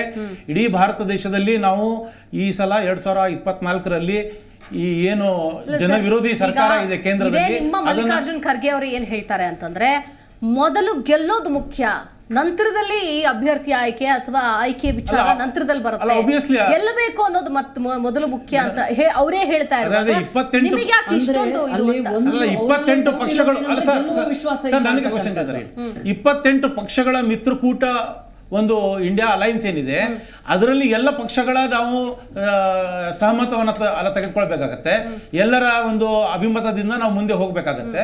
ಸೊ ಅದರ ನೇತೃತ್ವ ವಹಿಸಿದಂತಹ ಕಾಂಗ್ರೆಸ್ ಪಕ್ಷದ ಅಧ್ಯಕ್ಷರಾದಂತಹ ಮಲ್ಲಿಕಾರ್ಜುನ್ ಖರ್ಗೆ ಸಾಹೇಬರು ಈಗಾಗಲೇ ಹೇಳಿದ್ದಾರೆ, ಫಸ್ಟ್ ನಾವು ಗೆಲ್ಲಬೇಕು, ಗೆಲ್ಲುವಂದೇ ಮಾನದಂಡ. ಏನು ಇವತ್ತು ಜನವಿರೋಧಿ ಸರ್ಕಾರ ಇದೆ, ಕೇಂದ್ರ ಸರ್ಕಾರ ಎಲ್ಲ ರಂಗದಲ್ಲಿ ವಿಫಲ ಆಗಿದೆ, ಇದನ್ನ ತೆಗಿಬೇಕಾಗತ್ತೆ, ಸಂವಿಧಾನ ಉಳಿಸಬೇಕಾಗತ್ತೆ. ಸೊ ಹಾಗಾಗಿ ನಾವು ಎಲ್ಲರೂ ಒಟ್ಟಾಗಿ ಚುನಾವಣೆಯನ್ನ ನಾವು ಸ್ಪರ್ಧೆ ಮಾಡೋಣ, ಹೆಚ್ಚಿನ ರೀತಿಯಲ್ಲಿ ಗೆದ್ದು ಬಂದು ಮುಂದಿನ ದಿನಗಳಲ್ಲಿ ನಮ್ಮ ನೇತೃತ್ವದಲ್ಲಿ ಸರ್ಕಾರವನ್ನ ಮಾಡೋಣ. ಮತ್ತೆ ಏನು ಸಂವಿಧಾನ ವಿರೋಧಿ ಏನು ನೀತಿಗಳು ಇವರು ಅನುಸರಿಸ್ತಾ ಇದ್ದಾರೆ, ದೇಶ ವಿರೋಧಿ ನೀತಿಗಳನ್ನು ಇವರು ಅನುಸರಿಸ್ತಾ ಇದ್ದಾರೆ, ಅದಕ್ಕೆ ತಕ್ಕ ಉತ್ತರವನ್ನು ಕೊಡೋಣ ಅಂತ ಹೇಳ್ತಾ ಇದ್ದಾರೆ. ನೀತಿಗಳನ್ನು ಇಟ್ಕೊಂಡ್ರೆ ದೇಶ ಈ ರೀತಿ ಮುನ್ನಡೆಗೆ ಬರ್ತಾ ಇರಲಿಲ್ಲ. ಫೋರ್ತ್ ಲಾರ್ಜೆಸ್ಟ್ ಎಕಾನಮಿ ನೀವು ಹೇಳ್ತಾ ಇರೋದು, ನಾವು ಹೇಳೋದಲ್ಲ, ರಿಪೋರ್ಟ್ಗಳು ಹೇಳ್ತಾ ಇರ್ತಕ್ಕಂಥದ್ದು. ಎಲ್ಲಾ ಸ್ಕೀಮ್ಗಳು ನಿಮ್ಮ ಘೋಷಣೆಗಳಿಗೆ ಮಾತ್ರ ಸೀಮಿತವಾಗಿದೆ. ಯಾವುದೇ ಘೋಷಣೆ ಎಲ್ಲ ಸ್ಕಿಲ್ ಇಂಡಿಯಾ ನೋಡಿದ್ವಿ, ಎಲ್ಲ ಇಂಡಿಯಾ ಘೋಷಣೆ ಮಾಡಿದಿರಿ, ಯಾವುದೇ ಕಾರ್ಯರೂಪಕ್ಕೆ ಬಂದಿಲ್ಲ. ಎಲ್ಲಾ ರಂಗದಲ್ಲಿ ವಿಫಲವಾಗಿದ್ದೀರಿ, ಎಲ್ಲ ರಂಗದಲ್ಲಿ ವಿಫಲವಾಗಿದ್ದೀರಿ. ಇವತ್ತು ರೈತರ ವಿರೋಧಿಯಾಗಿದ್ದೀರಿ, ಕಾರ್ಮಿಕರ ವಿರೋಧಿಯಾಗಿದ್ದೀರಿ, ಬಡವರ ವಿರೋಧಿಯಾಗಿದ್ದೀರಿ.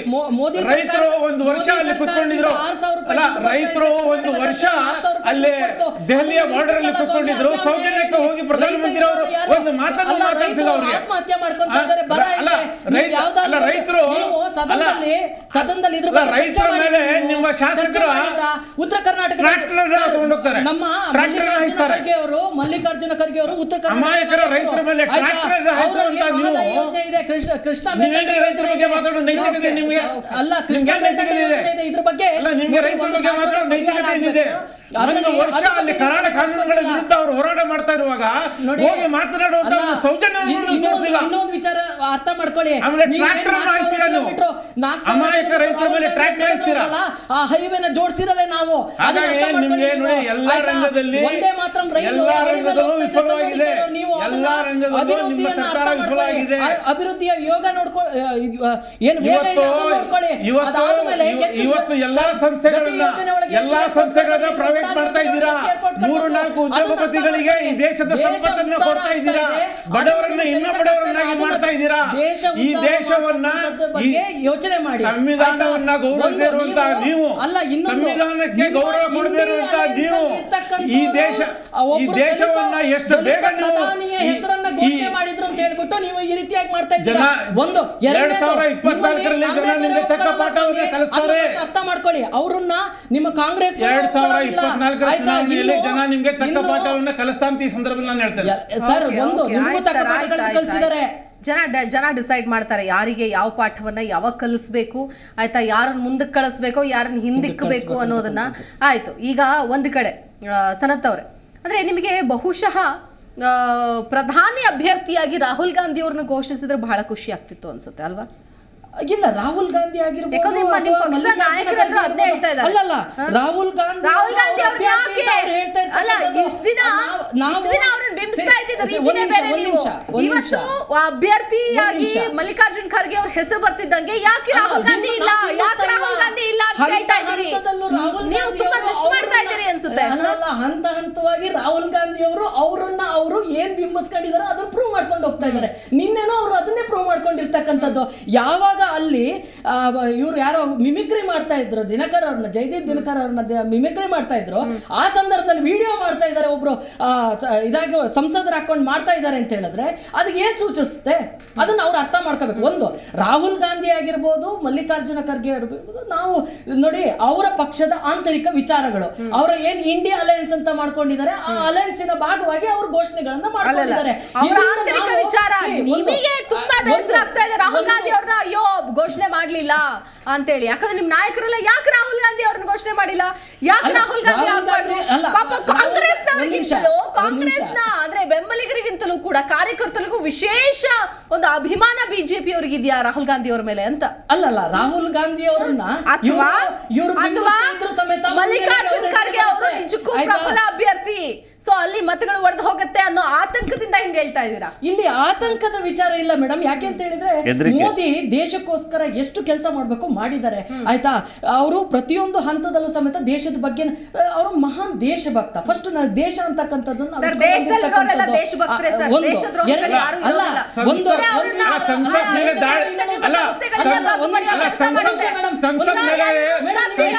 ದಾಳಿ ಮಾಡ್ತಾರೆ. ದಾಳಿ ಮಾಡಿದವರ ವಿರುದ್ಧ ನಾವು ಏನಾದ್ರು ಸಂಸತ್ ಮೇಲೆ ದಾಳಿ ಮಾಡ್ತಾರೆ, ಗೃಹ ಮಂತ್ರಿಗಳು ಬಂದು ಉತ್ತರ ಕೊಡ್ಲಿ ಅಂತ ನಾವು ಹೇಳಿದ್ರೆ 91 ಜನ ಎಂಪಿಗಳನ್ನ ಅನರ್ಹ ಮಾಡ್ತೀರಿ ನೀವು, ಅಂದ್ರೆ ಸಸ್ಪೆಂಡ್ ಮಾಡ್ತೀರಿ. ಇದು ಯಾವ ನ್ಯಾಯ ಸರ್? ಒಂದ್ ನಿಮಿಷ, ಇದು ನ್ಯಾಯ ಅಲ್ಲ. ಅಲ್ಲ ಹೇಳ್ತೇನೆ ಮೇಡಮ್, ಅಲ್ಲ ಮೇಡಮ್, ಅಲ್ಲ ಮೇಡಮ್ ಕೇಳಿಲ್ಲ, ಪಾಸ್ವರ್ಡ್ ಕೊಟ್ಟಂತಹ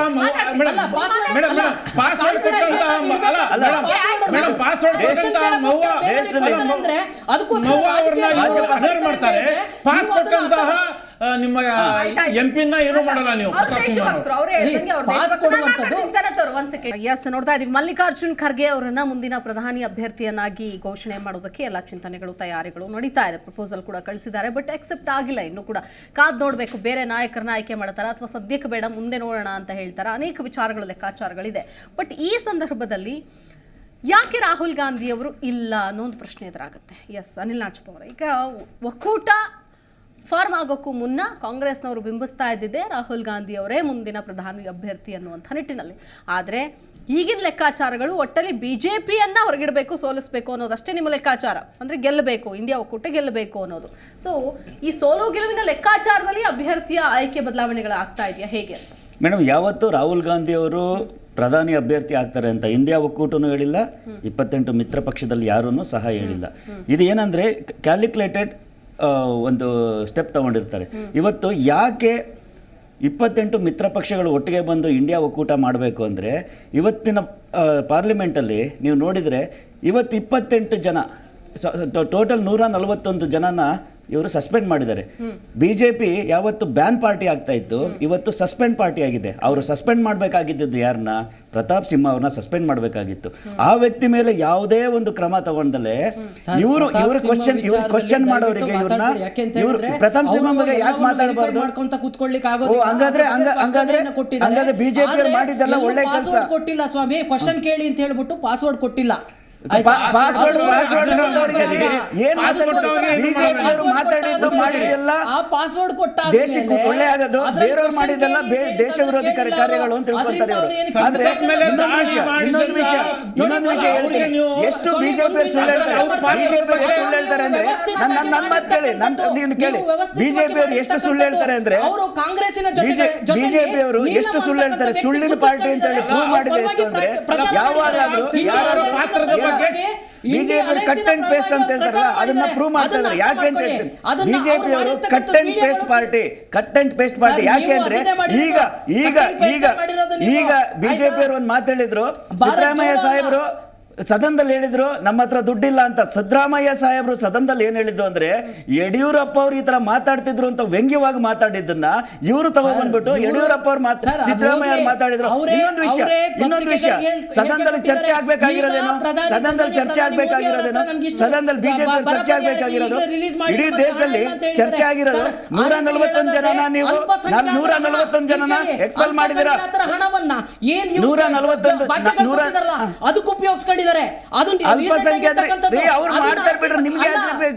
ನೀವು ಸುಳ್ಳು ಹೇಳೋದನ್ನ ಬಿಟ್ಬಿಡಿ. ನಾನು ಹೇಳ್ತೀನಿ ಇನ್ನೊಂದು ಮಾತು, ಬಿಜೆಪಿ ಅವರು ನೀವೇನ್ ಮಾಡ್ತಾ ಇದ್ದೀರಾ, ಇಡೀ ದೇಶದಲ್ಲಿ ಯಾರು ಫೋಟೋ ತೆಗೆಯೋದನ್ನ ತೋರಿಸ್ಬಿಟ್ಟು ವಿಡಿಯೋ ಮಾಡೋದನ್ನ ತೋರಿಸ್ಬಿಟ್ಟು ಇವರು ವ್ಯಂಗ್ಯ ಮಾಡ್ತಾ ಇದ್ದಾರೆ ಅಂತ ಹೇಳ್ತಿದ್ದಾರೆ. ಆದ್ರೆ 141 ಜನನ ನೀವು ಸಸ್ಪೆಂಡ್ ಮಾಡಿದಿರಲ್ಲ, ಅದಕ್ಕೆ ಉತ್ತರ ಕೊಡ್ತೀರಾ ನೀವು? 141 ಜನ ಸಸ್ಪೆಂಡ್ ಮಾಡುವಾಗ ಚರ್ಚೆ ಆಗ್ಬೇಕಿತ್ತು. ಅದನ್ನ ಬಿಟ್ಟು ಬಿಜೆಪಿ ಅವರು ಏನ್ ಮಾತಾಡ್ತಿದ್ದಾರೆ ಅಂದ್ರೆ ರಾಹುಲ್ ಗಾಂಧಿ ಅವರು ವಿಡಿಯೋ ತೆಗೆದುಬಿಟ್ರು, ರಾಹುಲ್ ಗಾಂಧಿ ಅವರು ವಿಡಿಯೋ ಎಲ್ಲರೂ ತೆಗಿತಾರೆ. ನನ್ನ ಹತ್ರ ಫೋನ್ ಇರುತ್ತೆ, ನಾನು ತೆಗಿತೇನ್ರಿ. ವಿಡಿಯೋ ತೆಗೆದಿದ್ದ ದೊಡ್ಡ ವಿಷಯನ 141 ಜನ ಸಸ್ಪೆಂಡ್ ಮಾಡಿರೋ ದೊಡ್ಡ ವಿಷಯನ ನೀವು ಮಾತಾಡಬೇಕಾಗಿರೋದು ಇವತ್ತು. ಯಾಕೆ ಸಸ್ಪೆಂಡ್ ಮಾಡಿದೀರಾ? ನಿಮಗೆ ನಿಮ್ ಕ್ವಶನ್ ಕೇಳಿದವರಿಗೆಲ್ಲ ಸಸ್ಪೆಂಡ್ ಮಾಡ್ತಾ ಕೂರೋದಾದ್ರೆ ಆದ್ರೆ ಇಲ್ಲಿ ತನಕ ಆಗೇ ಇಲ್ವಾ? ಇಲ್ಲಿ ತನಕ ಸದನ ಆಗೇ ಇಲ್ವಾ? ಯಾವತ್ತೂ ಆಗಿಲ್ವಾ? ಇಡೀ ಇಂಡಿಯಾದಲ್ಲಿ ಇದು ಮೊದಲನೇ ಬಾರಿಗೆ 141 ಜನನ ಸಾರಾಸಟ್ಟಾಗಿ ನೀವು ಹಂಗಾದ್ರೆ ಎಲ್ಲರ ಬಾಯಿ ಮುಚ್ಚಿಸ್ಬೇಕಂತೀರಾ? ಎಲ್ಲರ ಬಾಯಿ ಮುಚ್ಚಿಸ ಕೊಟ್ಟಿರೋದಲ್ಲ. ನಿಮಗೆ ಏನಂದ್ರೆ ಬಿಜೆಪಿ ಅವರಿಗೆ ಈಗ ತಳಮಳ ಉಂಟಾಗಿದೆ. ಬಿಜೆಪಿ ಅವರಿಗೆ ನಿಮಗೆ ಏನ್ ಬೇಕು ಅದನ್ನ ಮಾಡ್ಕೋಬೇಕು ಅಂತ ಹೇಳಿ 141 ಜನನ ನೀವು ಸಸ್ಪೆಂಡ್ ಮಾಡಿದೀರಾ. ಅದ್ರ ಬಗ್ಗೆ ಚರ್ಚೆ ಆಗ್ಬೇಕಾ? ಇಲ್ಲ ರಾಹುಲ್ ಗಾಂಧಿ ಫೋಟೋ ತೆಗೆಯೋದು ವಿಡಿಯೋ ತೆಗೆಯೋದ್ರ ಮೇಲೆ ಚರ್ಚೆ ಆಗ್ಬೇಕಾ? ಇಡೀ ದೇಶದಲ್ಲಿ ಚರ್ಚೆ ಆಗ್ಬೇಕಿದ್ರೆ ಶೋಷಿತ ವರ್ಗಗಳಿಗೆ ನೀವು ದಬ್ಬಾಳಿಕೆ ಮಾಡ್ತಿದ್ರೆ ಅದ್ರ ಬಗ್ಗೆ ಚರ್ಚೆ ಆಗ್ಬೇಕ್ರಿ. ಅದನ್ನ ಬಿಟ್ಟು ಯಾವ ವಿಡಿಯೋ ತೆಗಿತಾ ಇದ್ದಾರೆ ಅದ್ರ ಬಗ್ಗೆ ಚರ್ಚೆ ಮಾಡ್ತಾ ಇದ್ರೆ ನಿಮಗೆ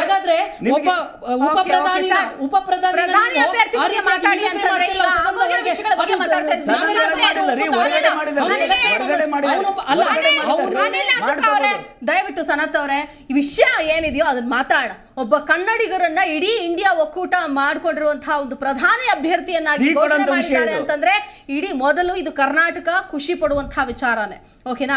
ನಾವು ಆ ಸಾಧಕ ಬಾಧಕಗಳ ಬಗ್ಗೆ ಮಾತಾಡೋಣ. ಪಕ್ಷಾತೀತವಾಗಿ ಒಂದಷ್ಟು ವಿಚಾರಗಳನ್ನು ಕೂಡ ನಾವಿಲ್ಲಿ ಮಾತಾಡಬೇಕಾಗತ್ತೆ. ಯಾಕಂತಂದ್ರೆ ಒಬ್ಬರು ಕನ್ನಡದ ಪ್ರಧಾನಿ ಆಗಿರೋದು ಅಂತಂದ್ರೆ ಅದು ನಮ್ಮ ಮಾನ್ಯ HD ದೇವೇಗೌಡರು. 96ರಲ್ಲಿ ದೇವೇಗೌಡರು ಪ್ರಧಾನಿ ಆದ ನಂತರದಲ್ಲಿ ಮತ್ತೊಬ್ಬ ಕನ್ನಡಿಗರಿಗೆ ಅವಕಾಶ ಸಿಗ್ತಾ ಇದೆ ಅಂತಂದ್ರೆ ಯಾಕೆ ಕನ್ನಡಿಗರಿಗಾಗಿ ನಾವು ಆ ಒಂದು ಖುಷಿ ಪಡೋದಕ್ಕೆ ಆಗ್ತಾ ಇಲ್ಲ?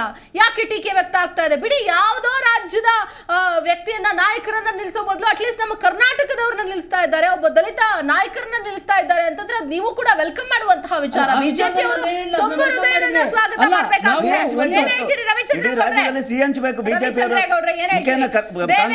ನಂತರ ಕರ್ನಾಟಕಕ್ಕೆ ಒಲಿದಂತಹ ಒಂದು ಭಾಗ್ಯ ಆಗಬಹುದು, ಮತ್ತೊಬ್ಬ ಪ್ರಧಾನಿ ಹುಟ್ಟಬಹುದು ನಮ್ಮ ಅಂದ್ರೆ ಕರ್ನಾಟಕದ ಹೆಸರಿನಲ್ಲಿ. ಸೊ ಇವರು ಕರ್ನಾಟಕದವರು ಅಂತ ಹೇಳ್ಕೊಳ್ಳೋದಕ್ಕೆ ಒಂದು ಹೆಮ್ಮೆ ಆಗಬಹುದು. ಏನ್ ಹೇಳ್ತೀರಿ ರವಿಚಂದ್ರ ಗೌಡ್ರೆ?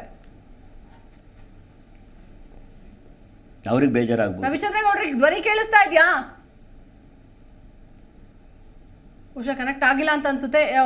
Okay fine. Yes okay. ಇಶಾದ ಏನು ಹೇಳ್ತೀರಿ ಇದಕ್ಕೆ? ಮೇಡಮ್ ಅದೇ ಇದೇ ಒಂದು ಕನ್ನಡಿಗರನ್ನ ಒಂದು ಆಯ್ಕೆ ಅನ್ನುವಂಥ ವಿಷಯಕ್ಕೆ ಬಂದಾಗ ನೀವು ಬಿಡಿ ಮತಗಳ ಲೆಕ್ಕಾಚಾರ, ದಲಿತ ಮತಗಳ ಕ್ರೋಢೀಕರಣ ಅಥವಾ ಪ್ರಧಾನಿ ನರೇಂದ್ರ ಮೋದಿ ಅವರ ವರ್ಚಸ್ಸಿಗೆ ತಕ್ಕದಾದಂತಹ ಒಬ್ಬ ನಾಯಕರನ್ನ ಅಳೆದು ತೂಗಿ ಆಯ್ಕೆ ಮಾಡಿರ್ತೀರಿ. ಅದು ಕನ್ನಡ ಕರ್ನಾಟಕ ಅನ್ನೋದಕ್ಕಿಂತಲೂ ಹೆಚ್ಚಾಗಿ ನಿಮಗೆ ಗೆಲುವು ಮುಖ್ಯ ಅನ್ನೋದನ್ನ ನಾವು ನೋಡಬೇಕಾಗುತ್ತೆ. ಇಡೀ ಇಂಡಿಯಾ ಒಕ್ಕೂಟ, ಯಾಕಂದ್ರೆ ಪ್ರಬಲ ನಾಯಕರಿದ್ದಾರೆ. ಪ್ರಾದೇಶಿಕ ಪಕ್ಷವನ್ನ ತನ್ನದೇ ಆದಂತಹ ಹಿಡಿತದಲ್ಲಿ ನಿತೀಶ್ ಕುಮಾರ್ ಆಗಿರ್ಬೋದು, ಮಮತಾ ಬ್ಯಾನರ್ಜಿ ಆಗಿರ್ಬೋದು, ಅರವಿಂದ್ ಕೇಜ್ರಿವಾಲ್ ಆಗಿರ್ಬೋದು, ದೊಡ್ಡ ದೊಡ್ಡ ಘಟಾನುಘಟಿ ನಾಯಕರಿದ್ದಾರೆ. ಅಂಥವರಲ್ಲಿ ಮಲ್ಲಿಕಾರ್ಜುನ್ ಖರ್ಗೆ ಅವರ ಹೆಸರು ಈಗ ಸದ್ಯಕ್ಕೆ ಮುಂಚೂಣಿಯಲ್ಲಿದೆ. ಕಾಂಗ್ರೆಸ್ ಸಹಮತದಿಂದ ಒಪ್ಪಿಕೊಳ್ಳುತ್ತಾ ಈ ಹೆಸರಿಗೆ? ಕಾಂಗ್ರೆಸ್ನಿಂದಲೇ ಇನ್ನೂ ಅಸ್ತು ಸಿಕ್ಕಿಲ್ಲ ಅನ್ನುವಂಥ ಮಾತಿದೆ. ಏನ್ ಹೇಳ್ತೀರಿ? ಅಲ್ಲ, ಕಾಂಗ್ರೆಸ್ ಪಕ್ಷದ ರಾಷ್ಟ್ರೀಯ ಅಧ್ಯಕ್ಷರಾದಂಥ ಸನ್ಮಾನ್ಯ ಮಲ್ಲಿಕಾರ್ಜುನ್ ಖರ್ಗೆ ಅವರೇ ಸ್ಪಷ್ಟಪಡಿಸಿದ ಮೇಲೆ ಅವರೇ ಕಾಂಗ್ರೆಸ್ ಪಕ್ಷ ಅಲ್ವಾ ಈಗ? ಅವ್ರು ಹೇಳಿದಾರಲ್ಲ, ನಮ್ಮ ಗೆಲುವು ಒಂದೇ ಮಾನದಂಡ ಆಗಬೇಕು. ಸಾಮೂಹಿಕ ನಾಯಕತ್ವದಲ್ಲಿ ನಿಮಗೇನು ಅಭ್ಯರ್ಥಿ ಮೇಲೆ ಅಷ್ಟೊಂದೆಲ್ಲ ಕಾಳಜಿ ಇಲ್ಲ, ಬರೀ ನಿಮಗೂ ಅಷ್ಟೇ ಗೆಲ್ಲದ. ಅಭ್ಯರ್ಥಿ ಬಗ್ಗೆ ಕಾಳಜಿ ಅಂದ್ರೆ 28 ಪಕ್ಷಗಳು ಸೇರಿ ತಗೊಳ್ಳುವಂತ ತೆಗೆದುಕೊಳ್ಳುವಂತ ನಿರ್ಣಯ ಅಲ್ವಾ ಇದು? ಎಲ್ಲರೂ ಸಾಮೂಹಿಕ ನಾಯಕತ್ವದಲ್ಲಿ ಯಾರು ಚುನಾವಣೆಗೆ ಹೋಗ್ಬೇಕು, ಆಮೇಲೆ ಎಲ್ಲರೂ ಸೇರಿ ಒಟ್ಟಾಗಿ ಒಂದು ನಿರ್ಣಯವನ್ನು ಕೈಗೊಳ್ತಾರೆ, ಯಾರು ಮುಂದಿನ ದಿನಗಳಲ್ಲಿ ಯಾರು ನೇತೃತ್ವ ವಹಿಸಬೇಕು, ಏನಾಗಬೇಕು ಅಂತ. ನಮ್ಮ ಪ್ರಥಮ ಆದ್ಯತೆ ಏನಿದೆ ಅಂದರೆ ನಾವು ಚುನಾವಣೆಯನ್ನು ಗೆಲ್ಲಬೇಕು, ಈ ಏನು ಜನವಿರೋಧಿ ಸರ್ಕಾರ ಇದೆ ಅದನ್ನು ತೊಲಗಿಸ್ಬೇಕು. ಅಲ್ಲ, ನಿಮ್ಮ ಅಭ್ಯರ್ಥಿ ಪರವಾಗಿ ನೀವೇ ಸಮರ್ಥನೆ ಮಾಡ್ಕೊಳ್ಳಿಲ್ಲ ಅಂತಂದ್ರೆ ಅದೇ ಹೇಳ್ತಾ ಇದೀವಲ್ಲ. ಅಲ್ಲ, ನಮ್ಮ ಅಧ್ಯಕ್ಷರೇ ಹೇಳಿದಾರಲ್ಲ, ನಮ್ಮ ಅಧ್ಯಕ್ಷರು ಹೇಳ್ತಾರೆ ಸರ್, ಎಲ್ಲರೂ ಹೋದಾಗ ಗೆಲ್ಲೋಣ ಆಮೇಲೆ ನೋಡೋಣ ಅಂತ ಹೇಳ್ತಾರೆ. ಈಗ ಕಾಂಗ್ರೆಸ್ ಉಳಿದ ನಾಯಕರು ಅದೇ ಹೇಳ್ತಾರಾ? ಪಕ್ಷದ ಪೈಕಿ ಕಾಂಗ್ರೆಸ್ ಪಕ್ಷದ ನಾಯಕರಿಗೆ ಈಗ ಅಭ್ಯರ್ಥಿ ಸ್ಥಾನ ಬರುತ್ತೆ ಅಥವಾ ಅಭ್ಯರ್ಥಿಯಾಗಿ ಘೋಷಣೆ ಮಾಡಿ ಅಂತ ಉಳಿದ ಪಕ್ಷಗಳೇ ಪ್ರಸ್ತಾವನೆಯನ್ನು ನಮ್ಮ ಪಕ್ಷದ ರಾಷ್ಟ್ರೀಯ ಅಧ್ಯಕ್ಷರಾದ ಮಲ್ಲಿಕಾರ್ಜುನ್ ಖರ್ಗೆ ಅವರ ಹೆಸರನ್ನ ಅವರು ಪ್ರಸ್ತಾವ ಮಾಡಿದ್ದಾರೆ.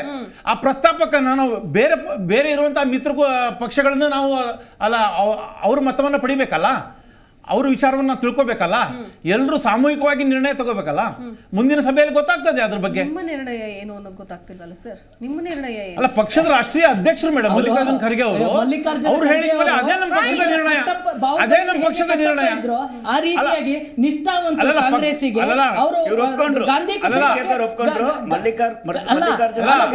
ಧನ್ಯವಾದಗಳು, ನೀವು ಒಪ್ಕೊಂಡಿದ್ದಕ್ಕೆ ಧನ್ಯವಾದಗಳು.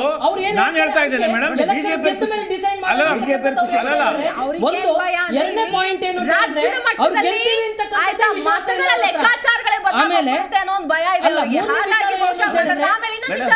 ರವಿಚಂದ್ರೇಗೌಡ ಅವರು ಜಾಯ್ನ್ ಆಗಿದ್ದಾರೆ. ಎಸ್ ರವಿಚಂದ್ರೇಗೌಡ ಅವರೇ, ನನಗೆ ಧ್ವನಿ ಕೇಳಿಸ್ತಾ ಇದೆ ಅಂತ ಭಾವಿಸ್ತೀನಿ. ಮಲ್ಲಿಕಾರ್ಜುನ್ ಖರ್ಗೆ ಅವರ ಒಂದು ಕನ್ನಡಿಗರು ಮತ್ತೊಬ್ಬ ಪ್ರಧಾನಿ ಸ್ಥಾನಕ್ಕೆ ಹೋಗೋ ಸಾಧ್ಯತೆ ಅಂದ್ರೆ ಏನು, ಅಭ್ಯರ್ಥಿಯಾಗಿ ಘೋಷಣೆ ಆದ್ಮೇಲೆ ಅವ್ರು ಗೆಲ್ಲಬೇಕು, ಅದಾದ್ಮೇಲೆ ಆಯ್ಕೆ. ಬಟ್ ಆ ಒಂದು ಸ್ಥಾನ ಕರ್ನಾಟಕಕ್ಕೆ ಒಲಿಯುತ್ತೆ ಅಂತಂದ್ರೆ ಯಾಕೆ ವೆಲ್ಕಮ್ ಮಾಡೋದಿಲ್ಲ ಕರ್ನಾಟಕದ ಜನ?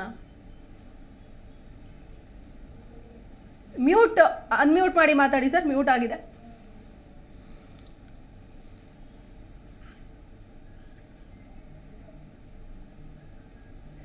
ಹಲೋ, ಹಾ ಹೇಳಿ ಮಾತಾಡಿ. ಕೇಳಿಸ್ತಾ ಇದೆಯಾ? ಕೇಳಿಸ್ತಿದೆ, ಮಾತಾಡಿ. ಕೇಳಿಸ್ತಾ ಇದೆ. ಹೌದು. ದಕ್ಷಿಣ ಭಾರತದಲ್ಲಿ PV ನರಸಿಂಹರಾವ್ ಪ್ರಥಮ ಬಾರಿಗೆ ಆಗಿದ್ರು, ಕರ್ನಾಟಕದಿಂದ ದೇವೇಗೌಡರು ಪ್ರಥಮ ಬಾರಿಗೆ ಆಗಿದ್ದಾರೆ. ಖರ್ಗೆ ಅವರು ನಮ್ಮ ರಾಜ್ಯದಿಂದ ಈ ದೇಶಕ್ಕೆ ಪ್ರಧಾನಮಂತ್ರಿ ಆದ್ರೆ ಖಂಡಿತವಾಗ್ಲೂ ನಾವು ಸ್ವಾಗತಿಸ್ತೇವೆ, ಅದರಲ್ಲಿ ಏನು ವಿರೋಧ ಅಂತ ಸಬ್ಜೆಕ್ಟ್ ಬರಲ್ಲ. ಆದ್ರೆ ಇದನ್ನ ನಿರ್ಧಾರ ತಗೊಳ್ಬೇಕಾಗಿರೋದು ಮತದಾರರು, ಈ ದೇಶದ ಎಲ್ಲಾ ಮತದಾರರು ನಿರ್ಧಾರ ತಗೊಳ್ಬೇಕು. ಎಲ್ಲದಕ್ಕಿಂತ ಮೊದಲಾಗಿ ಕಾಂಗ್ರೆಸ್ ಪಕ್ಷ ತನ್ನ ಸ್ಪಷ್ಟ ನಿಲುವನ್ನ ಘೋಷಣೆ ಮಾಡಬೇಕು. ತಾನು ಯಾರನ್ನು ಪ್ರಧಾನಮಂತ್ರಿ ಮಾಡ್ತೀನಿ, ನರೇಂದ್ರ ಖರ್ಗೆ ಅವ್ರನ್ನ ಮಾಡ್ತಿರೋ, ರಾಹುಲ್ ಗಾಂಧಿ ಅವ್ರನ್ನ ಮಾಡ್ತೀರಾ ಅಥವಾ ಸೋನಿಯಾ ಗಾಂಧಿ ಅವ್ರನ್ನ ಮಾಡ್ತೀವೋ ಅದನ್ನ ಮೊದಲು ಕಾಂಗ್ರೆಸ್ ತೀರ್ಮಾನ ತಗೋಬೇಕು. ಅದನ್ನ ತೀರ್ಮಾನ ತಗೊಂಡ ನಂತರ ನಾವು ಖರ್ಗೆ ಅವ್ರನ್ನ ಮಾಡ್ತಾರೆ ಇಲ್ಲ ಅನ್ನೋದು ತಿಳ್ಕೊಬಹುದು. ಸರ್, ಈಗ ಮಾಡ್ತಾರೋ ಮಾಡಲ್ವೋ ನಿಮ್ಮ ಒಂದು ಅನಿಸಿಕೆ, ಅಭಿಪ್ರಾಯ. ಈಗ ಒಂದ್ ಕಡೆ ಸೋಲು ಗೆಲುವಿನ ಲೆಕ್ಕಾಚಾರ ನಂತರದಲ್ಲಿ ನೋಡ ಸರ್. ಈಗ ಒಬ್ಬ ಕರ್ನಾಟಕದ ಹಿರಿಯ ನಾಯಕರನ್ನ ಅಭ್ಯರ್ಥಿಯನ್ನಾಗಿ ಬೇರೆ ಬೇರೆ ಪಕ್ಷಗಳು, ಈಗ ಮಮತಾ ಬ್ಯಾನರ್ಜಿ ಅವರು ಪ್ರಸ್ತಾವನೆ ಕೊಟ್ಟಿದ್ದಾರೆ, ಅರವಿಂದ್ ಕೇಜ್ರಿವಾಲ್ ಕೂಡ ಇದಕ್ಕೆ ಸಹಮತ ವ್ಯಕ್ತಪಡಿಸಿದ್ದಾರೆ. ಗೊತ್ತಿಲ್ಲ ಉಳಿದ ಪಕ್ಷಗಳು ಏನ್ ಮಾಡುತ್ತೆ ಅಂತ. ಆದ್ರೆ ಇದು ಕರ್ನಾಟಕದ ಮಟ್ಟಿಗೂ ಕೂಡ ನಾವು ಎಫೆಕ್ಟ್ ಅಂತೂ ಆಗತ್ತೆ. ಲೋಕಸಭೆ ಚುನಾವಣೆಯ ಒಂದು ರಿಸಲ್ಟ್ ಮೇಲಂತೂ ಎಫೆಕ್ಟ್ ಆಗತ್ತೆ. ಏನ್ ಹೇಳ್ತೀರಿ ಅದಕ್ಕೆ? ನೀವು ಅದಕ್ಕೋಸ್ಕರ ಏನಾದ್ರೂ ಬೇಸರ ಆಗ್ತಿದ್ಯಾ ಅಂತ? ಇಲ್ಲ, ಖಂಡಿತ ಪ್ರಧಾನಮಂತ್ರಿ ಆಗ್ತದೆ ಅಂದ್ರೆ ಖಂಡಿತ ನಾವು ಸ್ವಾಗತಿಸ್ತೀವಿ, ಅದನ್ನ ಯಾರು ತಡೆಯಕ್ಕಾಗಲ್ಲ, ಸ್ವಾಗತಿಸ್ತೀವಿ ನಾವು. Okay fine. ಎಸ್ ಸನತ್ ಅವರು ಹೇಳಿ. ಅವರ ಪಕ್ಷ ಸ್ವಾಗತಿಸುತ್ತೆ ಅಥವಾ ಬೇರೆ ಎಲ್ಲರೂ ಒಂದು ವಿಚಾರ, ಕರ್ನಾಟಕದ ವಿಚಾರವನ್ನು ತಗೊಂಡಾಗ ನಮ್ಮ ಕರ್ನಾಟಕ ರಾಜ್ಯ ಏನಿದೆ, ಇನ್ನೊಬ್ಬ ಪ್ರಧಾನಿನ ಕೊಡ್ತಕ್ಕಂಥ ಒಂದು ಸಂದರ್ಭ ಇದೆ. ಅದು ಮುಂದಿನ ದಿನಗಳಲ್ಲಿ ಅವ್ರ ಪಕ್ಷ ಏನು ನಿರ್ಧಾರ ಮಾಡುತ್ತೆ ಅನ್ನೋದ್ರ ಬಗ್ಗೆ ಒಂದು ಆದರೆ ಎರಡನೇದು, ಅವ್ರನ್ನ ಅಭ್ಯರ್ಥಿ ಅಂತ ಹೇಳ್ಕೊಳಕ್ಕೆ ಅವ್ರ ಪಕ್ಷದಲ್ಲೇ ಗೊಂದಲ ಉಂಟು. ಅದು ಫಸ್ಟ್ ಪಾಯಿಂಟ್. ಆಮೇಲೆ ಕರ್ನಾಟಕದ ವಿಚಾರದಲ್ಲಿ ಕರ್ನಾಟಕಕ್ಕೆ ಆಬ್ವಿಯಸ್ಲಿ ಕರ್ನಾಟಕದವರಾದಂಥವ್ರು ನಾವು, ನಮ್ಗೆ ಹೆಮ್ಮೆನೇ ಇದೆ. ಯಾಕೆಂತ ಹೇಳಿದ್ರೆ ನಮ್ಮವರೊಬ್ಬರು ಆ ಹುದ್ದೆಗೆ ಹೋಗ್ತಾರೆ ಅಂತಕ್ಕಂಥದ್ದು. ಇಲ್ಲಿಯವರೆಗೂ ಸಮೇತ ನಿಷ್ಠಾವಂತರಾಗಿದ್ದ ಕಾಂಗ್ರೆಸ್ನಲ್ಲಿ ನಿಷ್ಠಾವಂತರಾಗಿ ದುಡಿದಿರ್ತಕ್ಕಂಥದ್ದಕ್ಕೆ ಅವರಿಗೊಂದು ಅಧ್ಯಕ್ಷ ಪಟ್ಟವನ್ನು ಕೊಟ್ಟಿದ್ದಾರೆ. ಅದಕ್ಕೂ ಸಮೇತ ವಿರೋಧ ಇತ್ತು, ಅವ್ರ ಪಕ್ಷದಲ್ಲೇ ವಿರೋಧ ಇತ್ತು. ಅದಕ್ಕೆ ಎಲೆಕ್ಷನ್ನ ಕಂಡಕ್ಟ್ ಮಾಡಿದ್ರು. ಮತ್ತೆ ಕೆಲವೊಂದು ಹಂತದಲ್ಲಿ ಕಿತ್ತಾಟಗಳು ಮುನ್ನೆಲೆಗೆ ಬಂದು ಚುನಾವಣೆ ಆಗಿರೋದು. ಅಧ್ಯಕ್ಷರ ಚುನಾವಣೆಯಲ್ಲಿ ಅಧ್ಯಕ್ಷರನ್ನ ಘೋಷಣೆ ಮಾಡಿದ್ರು. ಏನು ಗಾಂಧಿ ಕುಟುಂಬ ಬೆಂಬಲಿತ ಅಭ್ಯರ್ಥಿಯಾದಂತಹ ಮಲ್ಲಿಕಾರ್ಜುನ ಖರ್ಗೆ ಅವ್ರನ್ನ ಆಯ್ಕೆ ಮಾಡಿದ್ರು. ಪಕ್ಷದಲ್ಲಿ ಆಂತರಿಕ ಪ್ರಜಾಪ್ರಭುತ್ವ ಇದೆ, ಪ್ರಜಾಪ್ರಭುತ್ವದ ಹಿನ್ನೆಲೆಯಲ್ಲಿ ಚುನಾವಣೆ ಆಗಿದೆ, ಅವ್ರು ಗೆದ್ದು ಬಂದಿದ್ದಾರೆ. ನೀವು ಹೇಳ್ಬೇಡಿ ವಿರೋಧ ಇದೆ ಅಂತ. ವಿರೋಧ ಆಯ್ತು, ಹಾಗಾದ್ರೆ ಯಾಕೆ ಸರ್? ಆಯ್ತು, ಇಂಡಿಯಾ ಅಲಯನ್ಸ್ ಅವರು ಮಮತಾ ಬ್ಯಾನರ್ಜಿ ಅವರು ಮತ್ತೆ ಇವರ ಎಎಪಿ ಪಕ್ಷದ ಅರವಿಂದ್ ಕೇಜ್ರಿವಾಲ್ ಅವರು ಸಪೋರ್ಟ್ ಮಾಡಿದ್ದಾರೆ. ಹಾಗಾದ್ರೆ ಥಾಮಸ್ ಅವರು ಯಾಕೆ ಅದನ್ನ ವಿರೋಧ ಮಾಡಿದ್ರು? ಮುಂದಿನ ಸಭೆಗಳಲ್ಲಿ ಗೊತ್ತಾಗುತ್ತೆ ನಿಮಗೆ.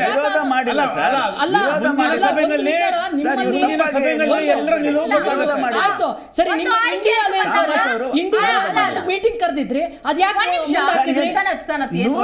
ಒಂದ್ ನಿಮಿಷ. 28 ಪಕ್ಷಗಳು ಅಂತ ಅಂದಾಗ 28 ಪಕ್ಷದ ಎಲ್ಲಾ ನಾಯಕರ ಅಭಿಪ್ರಾಯ ಯಾರು ವೋಟ್ ಹಾಕೋರು ಕಾರ್ಯಕರ್ತರು ಅವರು ವಿರೋಧ ಮಾಡಿದ್ರು ಅಂತ ಹೇಳಿದಾಗ ಆಯ್ತು. ಈಗ ನಿಮ್ಮ ಪಕ್ಷದಲ್ಲೇ 150 ಸಮಸ್ಯೆಗಳಿದೆ. ಒಂದು ರಾಜ್ಯಾಧ್ಯಕ್ಷರನ್ನ ನೇಮಕ ಮಾಡೋದಕ್ಕೆ ಎಷ್ಟು ಇವರಿಗೆ ಸದನದಲ್ಲಿ 2 ಜನ ವಿಪಕ್ಷ ನಾಯಕರನ್ನ ಬಹಿರಂಗವಾಗಿ ಹೇಳ್ಕೊಂಡ್ರು ನಾನು ಆಗ್ತೀನಿ ಅಂತ.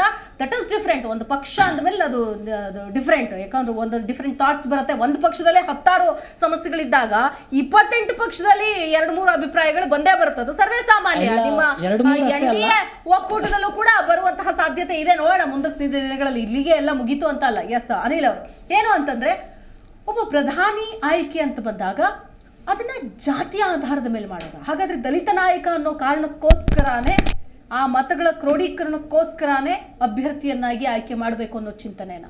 ನೋಡಿ ಮೇಡಮ್, ಯಾವತ್ತು ಖರ್ಗೆ ಸಾಹೇಬ್ರನ್ನ ಇವತ್ತು ತನಕ ಭಾಳಷ್ಟು ಜನ ದಲಿತ ನಾಯಕರ ಥರ ನೋಡಲೇ ಇಲ್ಲ. ಅವರು ಹೇಳ್ತಾರೆ ನನ್ನನ್ನು ದಲಿತ ನಾಯಕರ ಥರ ನೋಡಬೇಡಿ, ನಾನು ಕಾಂಗ್ರೆಸ್ ಪ್ರೆಸಿಡೆಂಟ್. ಯಾವತ್ತು ಸುಮಾರು ಸತಿ ಅವ್ರು ಹೇಳಿದ್ದಾರೆ ಕಾಂಗ್ರೆಸ್ ಪ್ರೆಸಿಡೆಂಟ್ ಅಂತಲೂ ಹೇಳೋದಿಲ್ಲ. ಯಾಕಂದರೆ ಅಷ್ಟು ಅವರು ಇವತ್ತು ಅಷ್ಟೇ ಅವ್ರ ಹೆಸರು ಪ್ರಪೋಸ್ ಮಾಡಿದಾಗ ಏನಂದರು, ಇಲ್ಲ ನಡೆದ್ರಾಗಲ್ಲ, ಎಲ್ಲರೂ ಡಿಸೈಡ್ ಮಾಡಿ ಆಗಬೇಕು ಅಂದರು. ಆ ಸೌಜನ್ಯತೆ ಅನ್ನೋದು ಅವ್ರ ಹತ್ರ ಇದೆ. ಯಾವತ್ತು ಖರ್ಗೆ ಸಾಹೇಬ್ರನ್ನ ದಲಿತ ನಾಯಕ ಅಂತ ಹೇಳ್ಬಿಟ್ಟು ಪ್ರೊಜೆಕ್ಟ್ ಮಾಡಬಾರ್ದು. ಖರ್ಗೆ ಸಾಹೇಬರು ಇಡೀ ದೇಶಕ್ಕೆ ನಾಯಕರು. ಪ್ರೊಜೆಕ್ಟ್ ಮಾಡೋಕೆ ನೀವು ಹೊರಟಿದ್ದೀರಿ? ನಾವು ಹೊರಟಿಲ್ಲ. ಆದರೆ ಬಿಜೆಪಿಯವರು ಅದನ್ನ ಪ್ರೊಜೆಕ್ಟ್ ಮಾಡ್ತಾರೆ. ಯಾಕೆ ಅಂದರೆ ಬಿಜೆಪಿಯವರಿಗೆ ಸುಖ ಸುಮ್ಮನೆ ಅವರು ಇದೊಂದು ಹೆಸರಿಂದ ತುಂಬಾ ತೊಂದರೆಗೆ ಸಿಗಾಕೊಂಡಿದ್ದಾರೆ. ಕರ್ನಾಟಕದಲ್ಲಿ 25 ಸೀಟು ಅಂತ ಏನು ಮಾತಾಡ್ತಿದ್ರಲ್ಲ, ಇವತ್ತು ಅವ್ರ ಪರಿಸ್ಥಿತಿ ಏನಾಗಿದೆ ಅಂತ ಹೇಳಿದ್ರೆ ಅವರಿಗೆ 10 ಸೀಟು ಬರೋದಿಲ್ಲ ಖರ್ಗೆ ಸಾಹೇಬ್ರಿಂದ. ಯಾಕೆ ಅಂದರೆ ಇವತ್ತು ಬಿಜೆಪಿಯಲ್ಲಿರೋರೇ ಖುಷಿ ಪಡ್ತಾ ಇದ್ದಾರೆ. ಬಿಜೆಪಿಯಲ್ಲಿರೋರು ಇವತ್ತು ನಾನು ಹೇಳ್ತಿರೋದು ಸಿಹಿ ಹಂಚು ಅಂತ ಒಂದು ಸುದ್ದಿ ಕರ್ನಾಟಕಕ್ಕೆ. ಯಾಕಂದರೆ ಮಲ್ಲಿಕಾರ್ಜುನ ಖರ್ಗೆ ಸಾಹೇಬ್ರನ್ನ ಎಲ್ಲರೂ ನೋಡಿದ್ವಿ ಮೇಡಮ್. ಈ ಚರ್ಚೆಗಿಂತ ಮೊದಲು 3 ತಿಂಗಳು ಹಿಂದೆ ಇಂಡಿಯಾ ಒಕ್ಕೂಟ ಆದಾಗಲೇ ನೀವು ಕೇಳಿದ ಕ್ವಶನಿಗೆ ಇದೇ ಮಾತು ಹೇಳಿದ್ದೆ ನಾನು. ಖರ್ಗೆ ಸಾಹೇಬ್ರಾದರೆ ನಾವು ಯಾವತ್ತೂ ಸಂತೋಷವಾಗಿರ್ತೀವಿ ಅಂತ 3 ತಿಂಗಳು ಹಿಂದೆ ಹೇಳಿದ್ದೆ. ಯಾಕೆ ಅಂದರೆ ಕರ್ನಾಟಕದಿಂದ ಒಬ್ಬ ವ್ಯಕ್ತಿ ಹೋಗಿ ಆ ಜಾಗದಲ್ಲಿ ಕೂರೋದಿದೆಯಲ್ಲ, ಅದು ನಮಗೆಲ್ಲರಿಗೂ ಖುಷಿ ಕೊಡೋಂಥ ವಿಷಯ. ಆಮೇಲೆ ಖರ್ಗೆ ಸಾಹೇಬರು ಹೆಸರಿಂದ BJPಗೆ ಎಷ್ಟು ವಿಚಲಿತ ಆಗಿದ್ದಾರೆ. ಯಾಕೆ ಆಗಿದ್ದಾರೆ ಅಂದರೆ ಉತ್ತರ ಪ್ರದೇಶಲ್ಲಿ ಆನೆ ಬಲ ಸಿಕ್ಕಿದೆ ಅಖಿಲೇಶ್ ಯಾದವ್ಗೆ. ಪುನಃ ನಾನು ಹೇಳ್ತಿದ್ದೀನಿ, ಉತ್ತರ ಪ್ರದೇಶದಲ್ಲಿ ಆನೆ ಬಲ ಸಿಕ್ಕಿದೆ ಅಖಿಲೇಶ್ ಯಾದವ್ಗೆ. ಈ ಪದಗಳ ಅರ್ಥ ತುಂಬಾ ಬೇರೆ ಬೇರೆ ರೀತಿ ಇದೆ. ಆಮೇಲೆ ಇನ್ನೊಂದು ಆನೆ ಬಲದ ಬಗ್ಗೆ ಮಾತಾಡೋಣ. ನಿತೀಶ್ ಕುಮಾರ್ ಅವರು. ನಿತೀಶ್ ಕುಮಾರ್ ಅವರು ಈ ನಿರ್ಧಾರ, ಅಥವಾ ಈ ಕಡೆ ಕೇಜ್ರಿವಾಲ್ ಅವರು, ಮಮತಾ ಬ್ಯಾನರ್ಜಿ ಅವರು ಯಾವಾಗ ಮಲ್ಲಿಕಾರ್ಜುನ್ ಖರ್ಗೆ ಅವರ ಪರವಾಗಿ ಬ್ಯಾಟ್ ಬೀಸೋದಕ್ಕೆ ಶುರು ಮಾಡಿದ್ರು, ನಿತೀಶ್ ಕುಮಾರ್ ಅವರು ತಿರುಗಿ ಮತ್ತೆ NDA ಕಡೆ ಮುಖ ಮಾಡಲ್ಲ ಅನ್ನೋದಕ್ಕೆ ಏನು ಗ್ಯಾರಂಟಿ? ಯಾಕಂದ್ರೆ ಅವರನ್ನೇ ಮುಂದಿನ ಪ್ರಧಾನಿ ಅಭ್ಯರ್ಥಿಯನ್ನಾಗಿ ಘೋಷಿಸಬಹುದು ಅನ್ನುವಂಥ ಒಂದು ಆಕಾಂಕ್ಷೆಯನ್ನು ಕೂಡ ಇಟ್ಕೊಂಡಿದ್ರು. ಇದು ಎಲ್ಲೋ ಸಮಸ್ಯೆ ಆಗೋ ಚಾನ್ಸಸ್ ಇದೆಯಾ ಇರ್ಷಾದ್? ಈಗಾಗಲೇ ನಿತೀಶ್ ಕುಮಾರ್ ಅವರು ತಮ್ಮ ಸ್ಟ್ಯಾಂಡನ್ನು ಕ್ಲಿಯರ್ ಮಾಡಿದ್ದಾರೆ. ಅವರು ಇವತ್ತು ಅಲ್ಲಿ ಸರ್ಕಾರದ ನೇತೃತ್ವವನ್ನು ವಹಿಸಿದ್ದಾರೆ. ಆ ಸರ್ಕಾರದಲ್ಲಿ ಕಾಂಗ್ರೆಸ್ದವರು ಇದ್ದಾರೆ, RJDದವರು ಇದ್ದಾರೆ. ಹಾಗಾಗಿ ಅಲ್ಲಿ ಆ ಸರ್ಕಾರವನ್ನ ಅವರು ಮುನ್ನಡೆಸ್ತಾ ಇರೋದ್ರಿಂದ ಮತ್ತೆ ನಮ್ಮ ಮಿತ್ರಕೂಟದ ಒಂದು ಭಾಗ ಆಗಿರೋದ್ರಿಂದ ಅವರು ಮುಂದಿನ ದಿನಗಳಲ್ಲಿ ಅವ್ರದ್ದೇನು ಸಮಸ್ಯೆಗಳಿದೆ, ಏನು ಸಣ್ಣ ಪುಟ್ಟ ಭಿನ್ನಾಭಿಪ್ರಾಯ ಇದೆ, ಅದನ್ನು ಕೂತ್ಕೊಂಡು ಆ ವ್ಯತ್ಯಾಸವನ್ನು ಅವರು ಅದನ್ನು ಸರಿಪಡಿಸ್ಕೊಂಡು ಅವರು ಒಟ್ಟಾಗಿ ಎಲ್ಲರೂ ಒಂದು ಒಗ್ಗಟ್ಟಿನ ಮಂತ್ರ ಎಲ್ಲ ಜಪಿಸ್ತಾ ನಾವು ಮುಂದಿನ ದಿನಗಳಲ್ಲಿ ಹೋಗ್ತಾರೆ ಅವರು ಎಲ್ಲರೂ. ಅಲ್ಲ ಸರ್, ಈಗ ಆಲ್ರೆಡಿ ಅವರು ಅಸಮಾಧಾನವನ್ನು ವ್ಯಕ್ತಪಡಿಸ್ತಾ ಇದ್ದಾರೆ ಅಂತ ಕೂಡ ಹೇಳಲಾಗ್ತಾ ಇದೆ.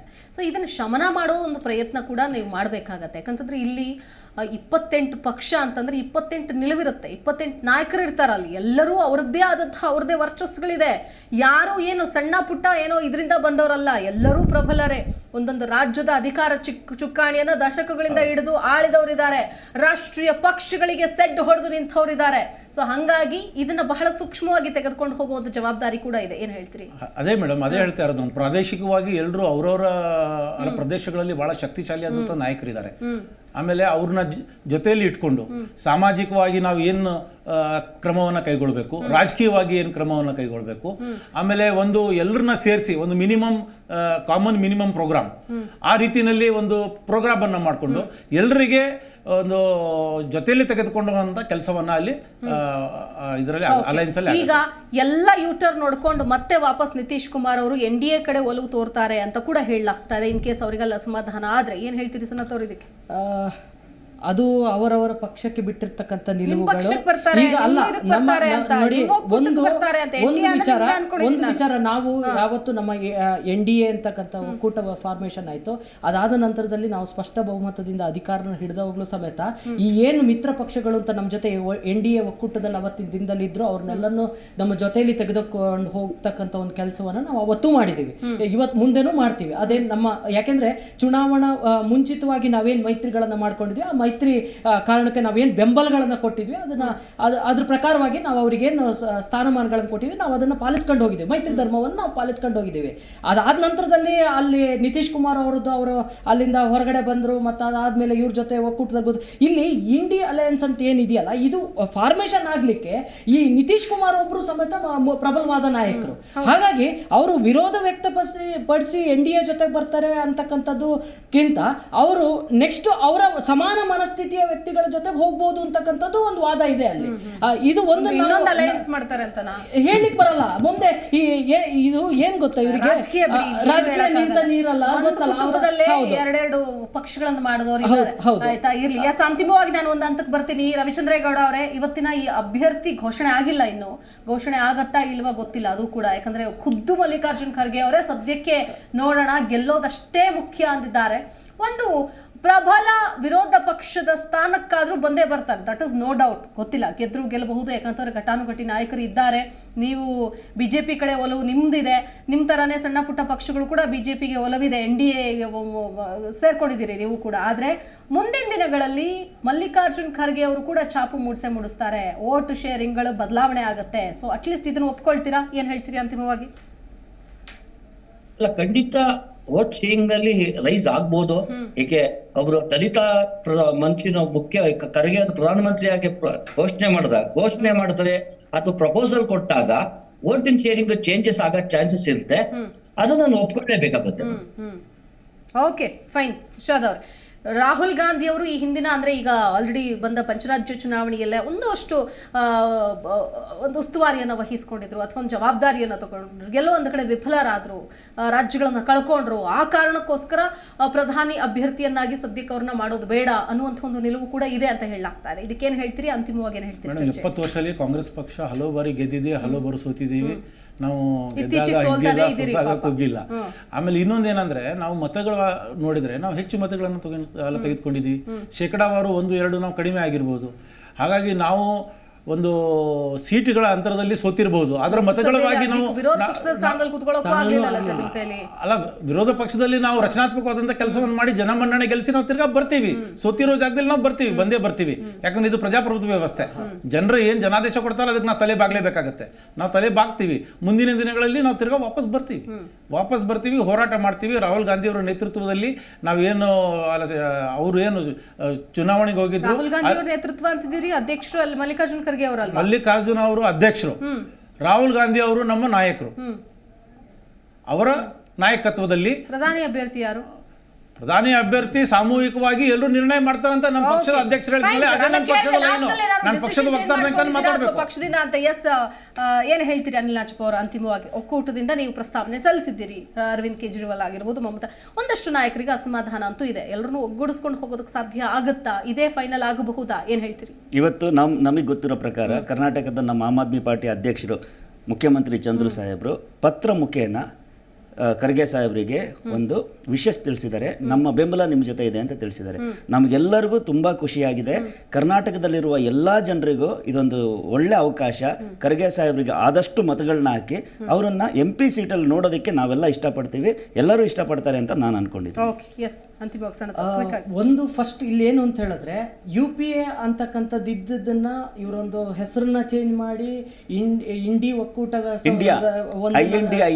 ರಚನೆ ಮಾಡಿ ಮಾಡಿದ ಸ್ಪೆಲ್ಸ್ ಇನ್ನೊಂದ್ಸಲ ಹೇಳಿ ಅವ್ರಿಗೆ. INDIA ರಚನೆ ಮಾಡಿದ ನಂತರದಲ್ಲಿ ಏನೋ ಚುನಾವಣೆ ಹೊಸ- ತೋರಿಸಿದ್ದಾರೆ, ಇರ್ಲಿ, ಆಯ್ತು, ಹೊಸ ಪರವಾಗಿಲ್ಲ. changes ಅನ್ನ ನಾವು ಮಾಡ್ಕೊಂಡಿದೀವಿ ಅಂತ ಹೇಳಿದ ತಕ್ಷಣ ಈಗ ಎಲ್ಲೋ ಒಂದ್ ಕಡೆ ಖರ್ಗೆಗೆ ಇವ್ರು ಮಣೆ ಹಾಕ್ತಾರೆ. ಯಾಕೆಂತ ಹೇಳಿದ್ರೆ ಇವರ ಪಕ್ಷದಲ್ಲಿ ಏನು ಗಾಂಧಿ ಕುಟುಂಬ ಇದೆ, ಅವರು ಏನ್ ನಿರ್ಧಾರ ತಗೊಂತಾರೆ ಅದ್ರ ಮುಂದಿನಲ್ಲೇ ಇವ್ರು ಪ್ರಧಾನಿ ಅಭ್ಯರ್ಥಿನ ಘೋಷಣೆ ಮಾಡ್ತಕ್ಕಂಥದ್ದು.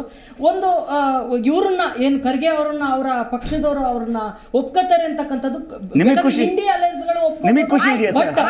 ನಿಮಗೆ ಖುಷಿ ಇದೆಯಾ? ಬಟ್ ಅವರು ಒಪ್ಕೋತಾರೆ ಅಂತಕ್ಕಂಥದ್ದು ನಿಮಗೆ ಖುಷಿ ಇದೆಯಾ ಸರ್? ಎದುರಾಳಿ ಆಯ್ಕೆ ಅಲ್ಲ, ನಮ್ಮ ಪಕ್ಷದ ಅಧ್ಯಕ್ಷರು ಬಟ್ ಒಂದು ನಮ್ಗೆ ಬಲವಾದ ಸಂತೋಷ ಇದೆ, ನಮ್ಗೆ ಅಭ್ಯರ್ಥಿಯ ಸಂತೋಷ ಇದೆ. ಎದುರುಗಡೆ ಸ್ಪರ್ಧೆ ಮಾಡೋದು ಕೂಡ it's a beautiful democracy ಅಲ್ಲಿ ಇರಬೇಕಾಗುತ್ತೆ. Thank you so much. ಎಲ್ರಿಗೂ ಕೂಡ ಧನ್ಯವಾದಗಳು ಚರ್ಚೆಯಲ್ಲಿ ಭಾಗಿಯಾಗಿದ್ದಕ್ಕಾಗಿ. ಎಸ್ ವೀಕ್ಷಕರೇ, ಕರ್ನಾಟಕದಲ್ಲಿ ಕನ್ನಡಿಗರು, ಅದರಲ್ಲೂ ಪ್ರಧಾನಿ ಸ್ಥಾನಕ್ಕೇರಿದವರು ದೇವೇಗೌಡರ ನಂತರದಲ್ಲಿ ಮತ್ತೊಬ್ಬ ಕನ್ನಡಿಗರು ಪ್ರಧಾನ ಪಟ್ಟಕ್ಕೆ ಅಥವಾ ಪ್ರಧಾನಮಂತ್ರಿಯ ಸ್ಥಾನಕ್ಕೇರೋದಕ್ಕೆ ಸಾಧ್ಯ ಆಗತ್ತಾ? ಸೊ ಈ ಒಂದು ಅಭ್ಯರ್ಥಿಯನ್ನ ಫೈನಲ್ ಮಾಡ್ತಾರೆ ಅಂದ್ರೆ ಮಲ್ಲಿಕಾರ್ಜುನ್ ಖರ್ಗೆ ಅವರ ಹೆಸರನ್ನ ಇಂಡಿಯಾ ಒಕ್ಕೂಟದವರು ಫೈನಲ್ ಮಾಡ್ತಾರಾ? ಜೊತೆಗೆ ಚುನಾವಣೆಯಲ್ಲಿ ಕಾದಾಟ ಎಷ್ಟರ ಮಟ್ಟಿಗಿರುತ್ತೆ? ಒಂದು ಜೋರಾದ ಕಾದಾಟ ಅಂತೂ ಇದ್ದೇ ಇರುತ್ತೆ. ಒಂದು ಬಲವಾದ ಪ್ರತಿಸ್ಪರ್ಧಿ ಅಂತೂ ಆಗೇ ಆಗ್ತಾರೆ. ಯಾಕಂದ್ರೆ ಅವ್ರದ್ದೇ ಆದಂತಹ ಒಂದು ವರ್ಚಸ್ಸನ್ನು ಕೂಡ ಬೆಳೆಸ್ಕೊಂಡಿದ್ದಾರೆ ಮಲ್ಲಿಕಾರ್ಜುನ್ ಖರ್ಗೆ ಅವರು. ಮುಂದಿನ ದಿನಗಳಲ್ಲಿ ಇಡೀ ಇಂಡಿಯಾ ಒಕ್ಕೂಟ ಒಪ್ಪಿಕೊಂಡು ಇವ್ರನ್ನ ಅಭ್ಯರ್ಥಿ ಅಂತ ಘೋಷಣೆ ಮಾಡ್ತಾರಾ? ಇನ್ನೇನು ಕೆಲವೇ ದಿನಗಳು ಬಾಕಿ ಇದೆ, ಕಾದು ನೋಡೋಣ ಅಂತ ಹೇಳ್ತಾ ಈ ಚರ್ಚೆ ಮುಗಿಸ್ತಾ ಇದ್ದೀನಿ. ನಮಸ್ಕಾರ. ನೋಡ್ತಾ ಇರಿ ಜೀ ಕನ್ನಡ ನ್ಯೂಸ್, ಸತ್ಯವೇ ಸುದ್ದಿಯ ಜೀವಾಳ.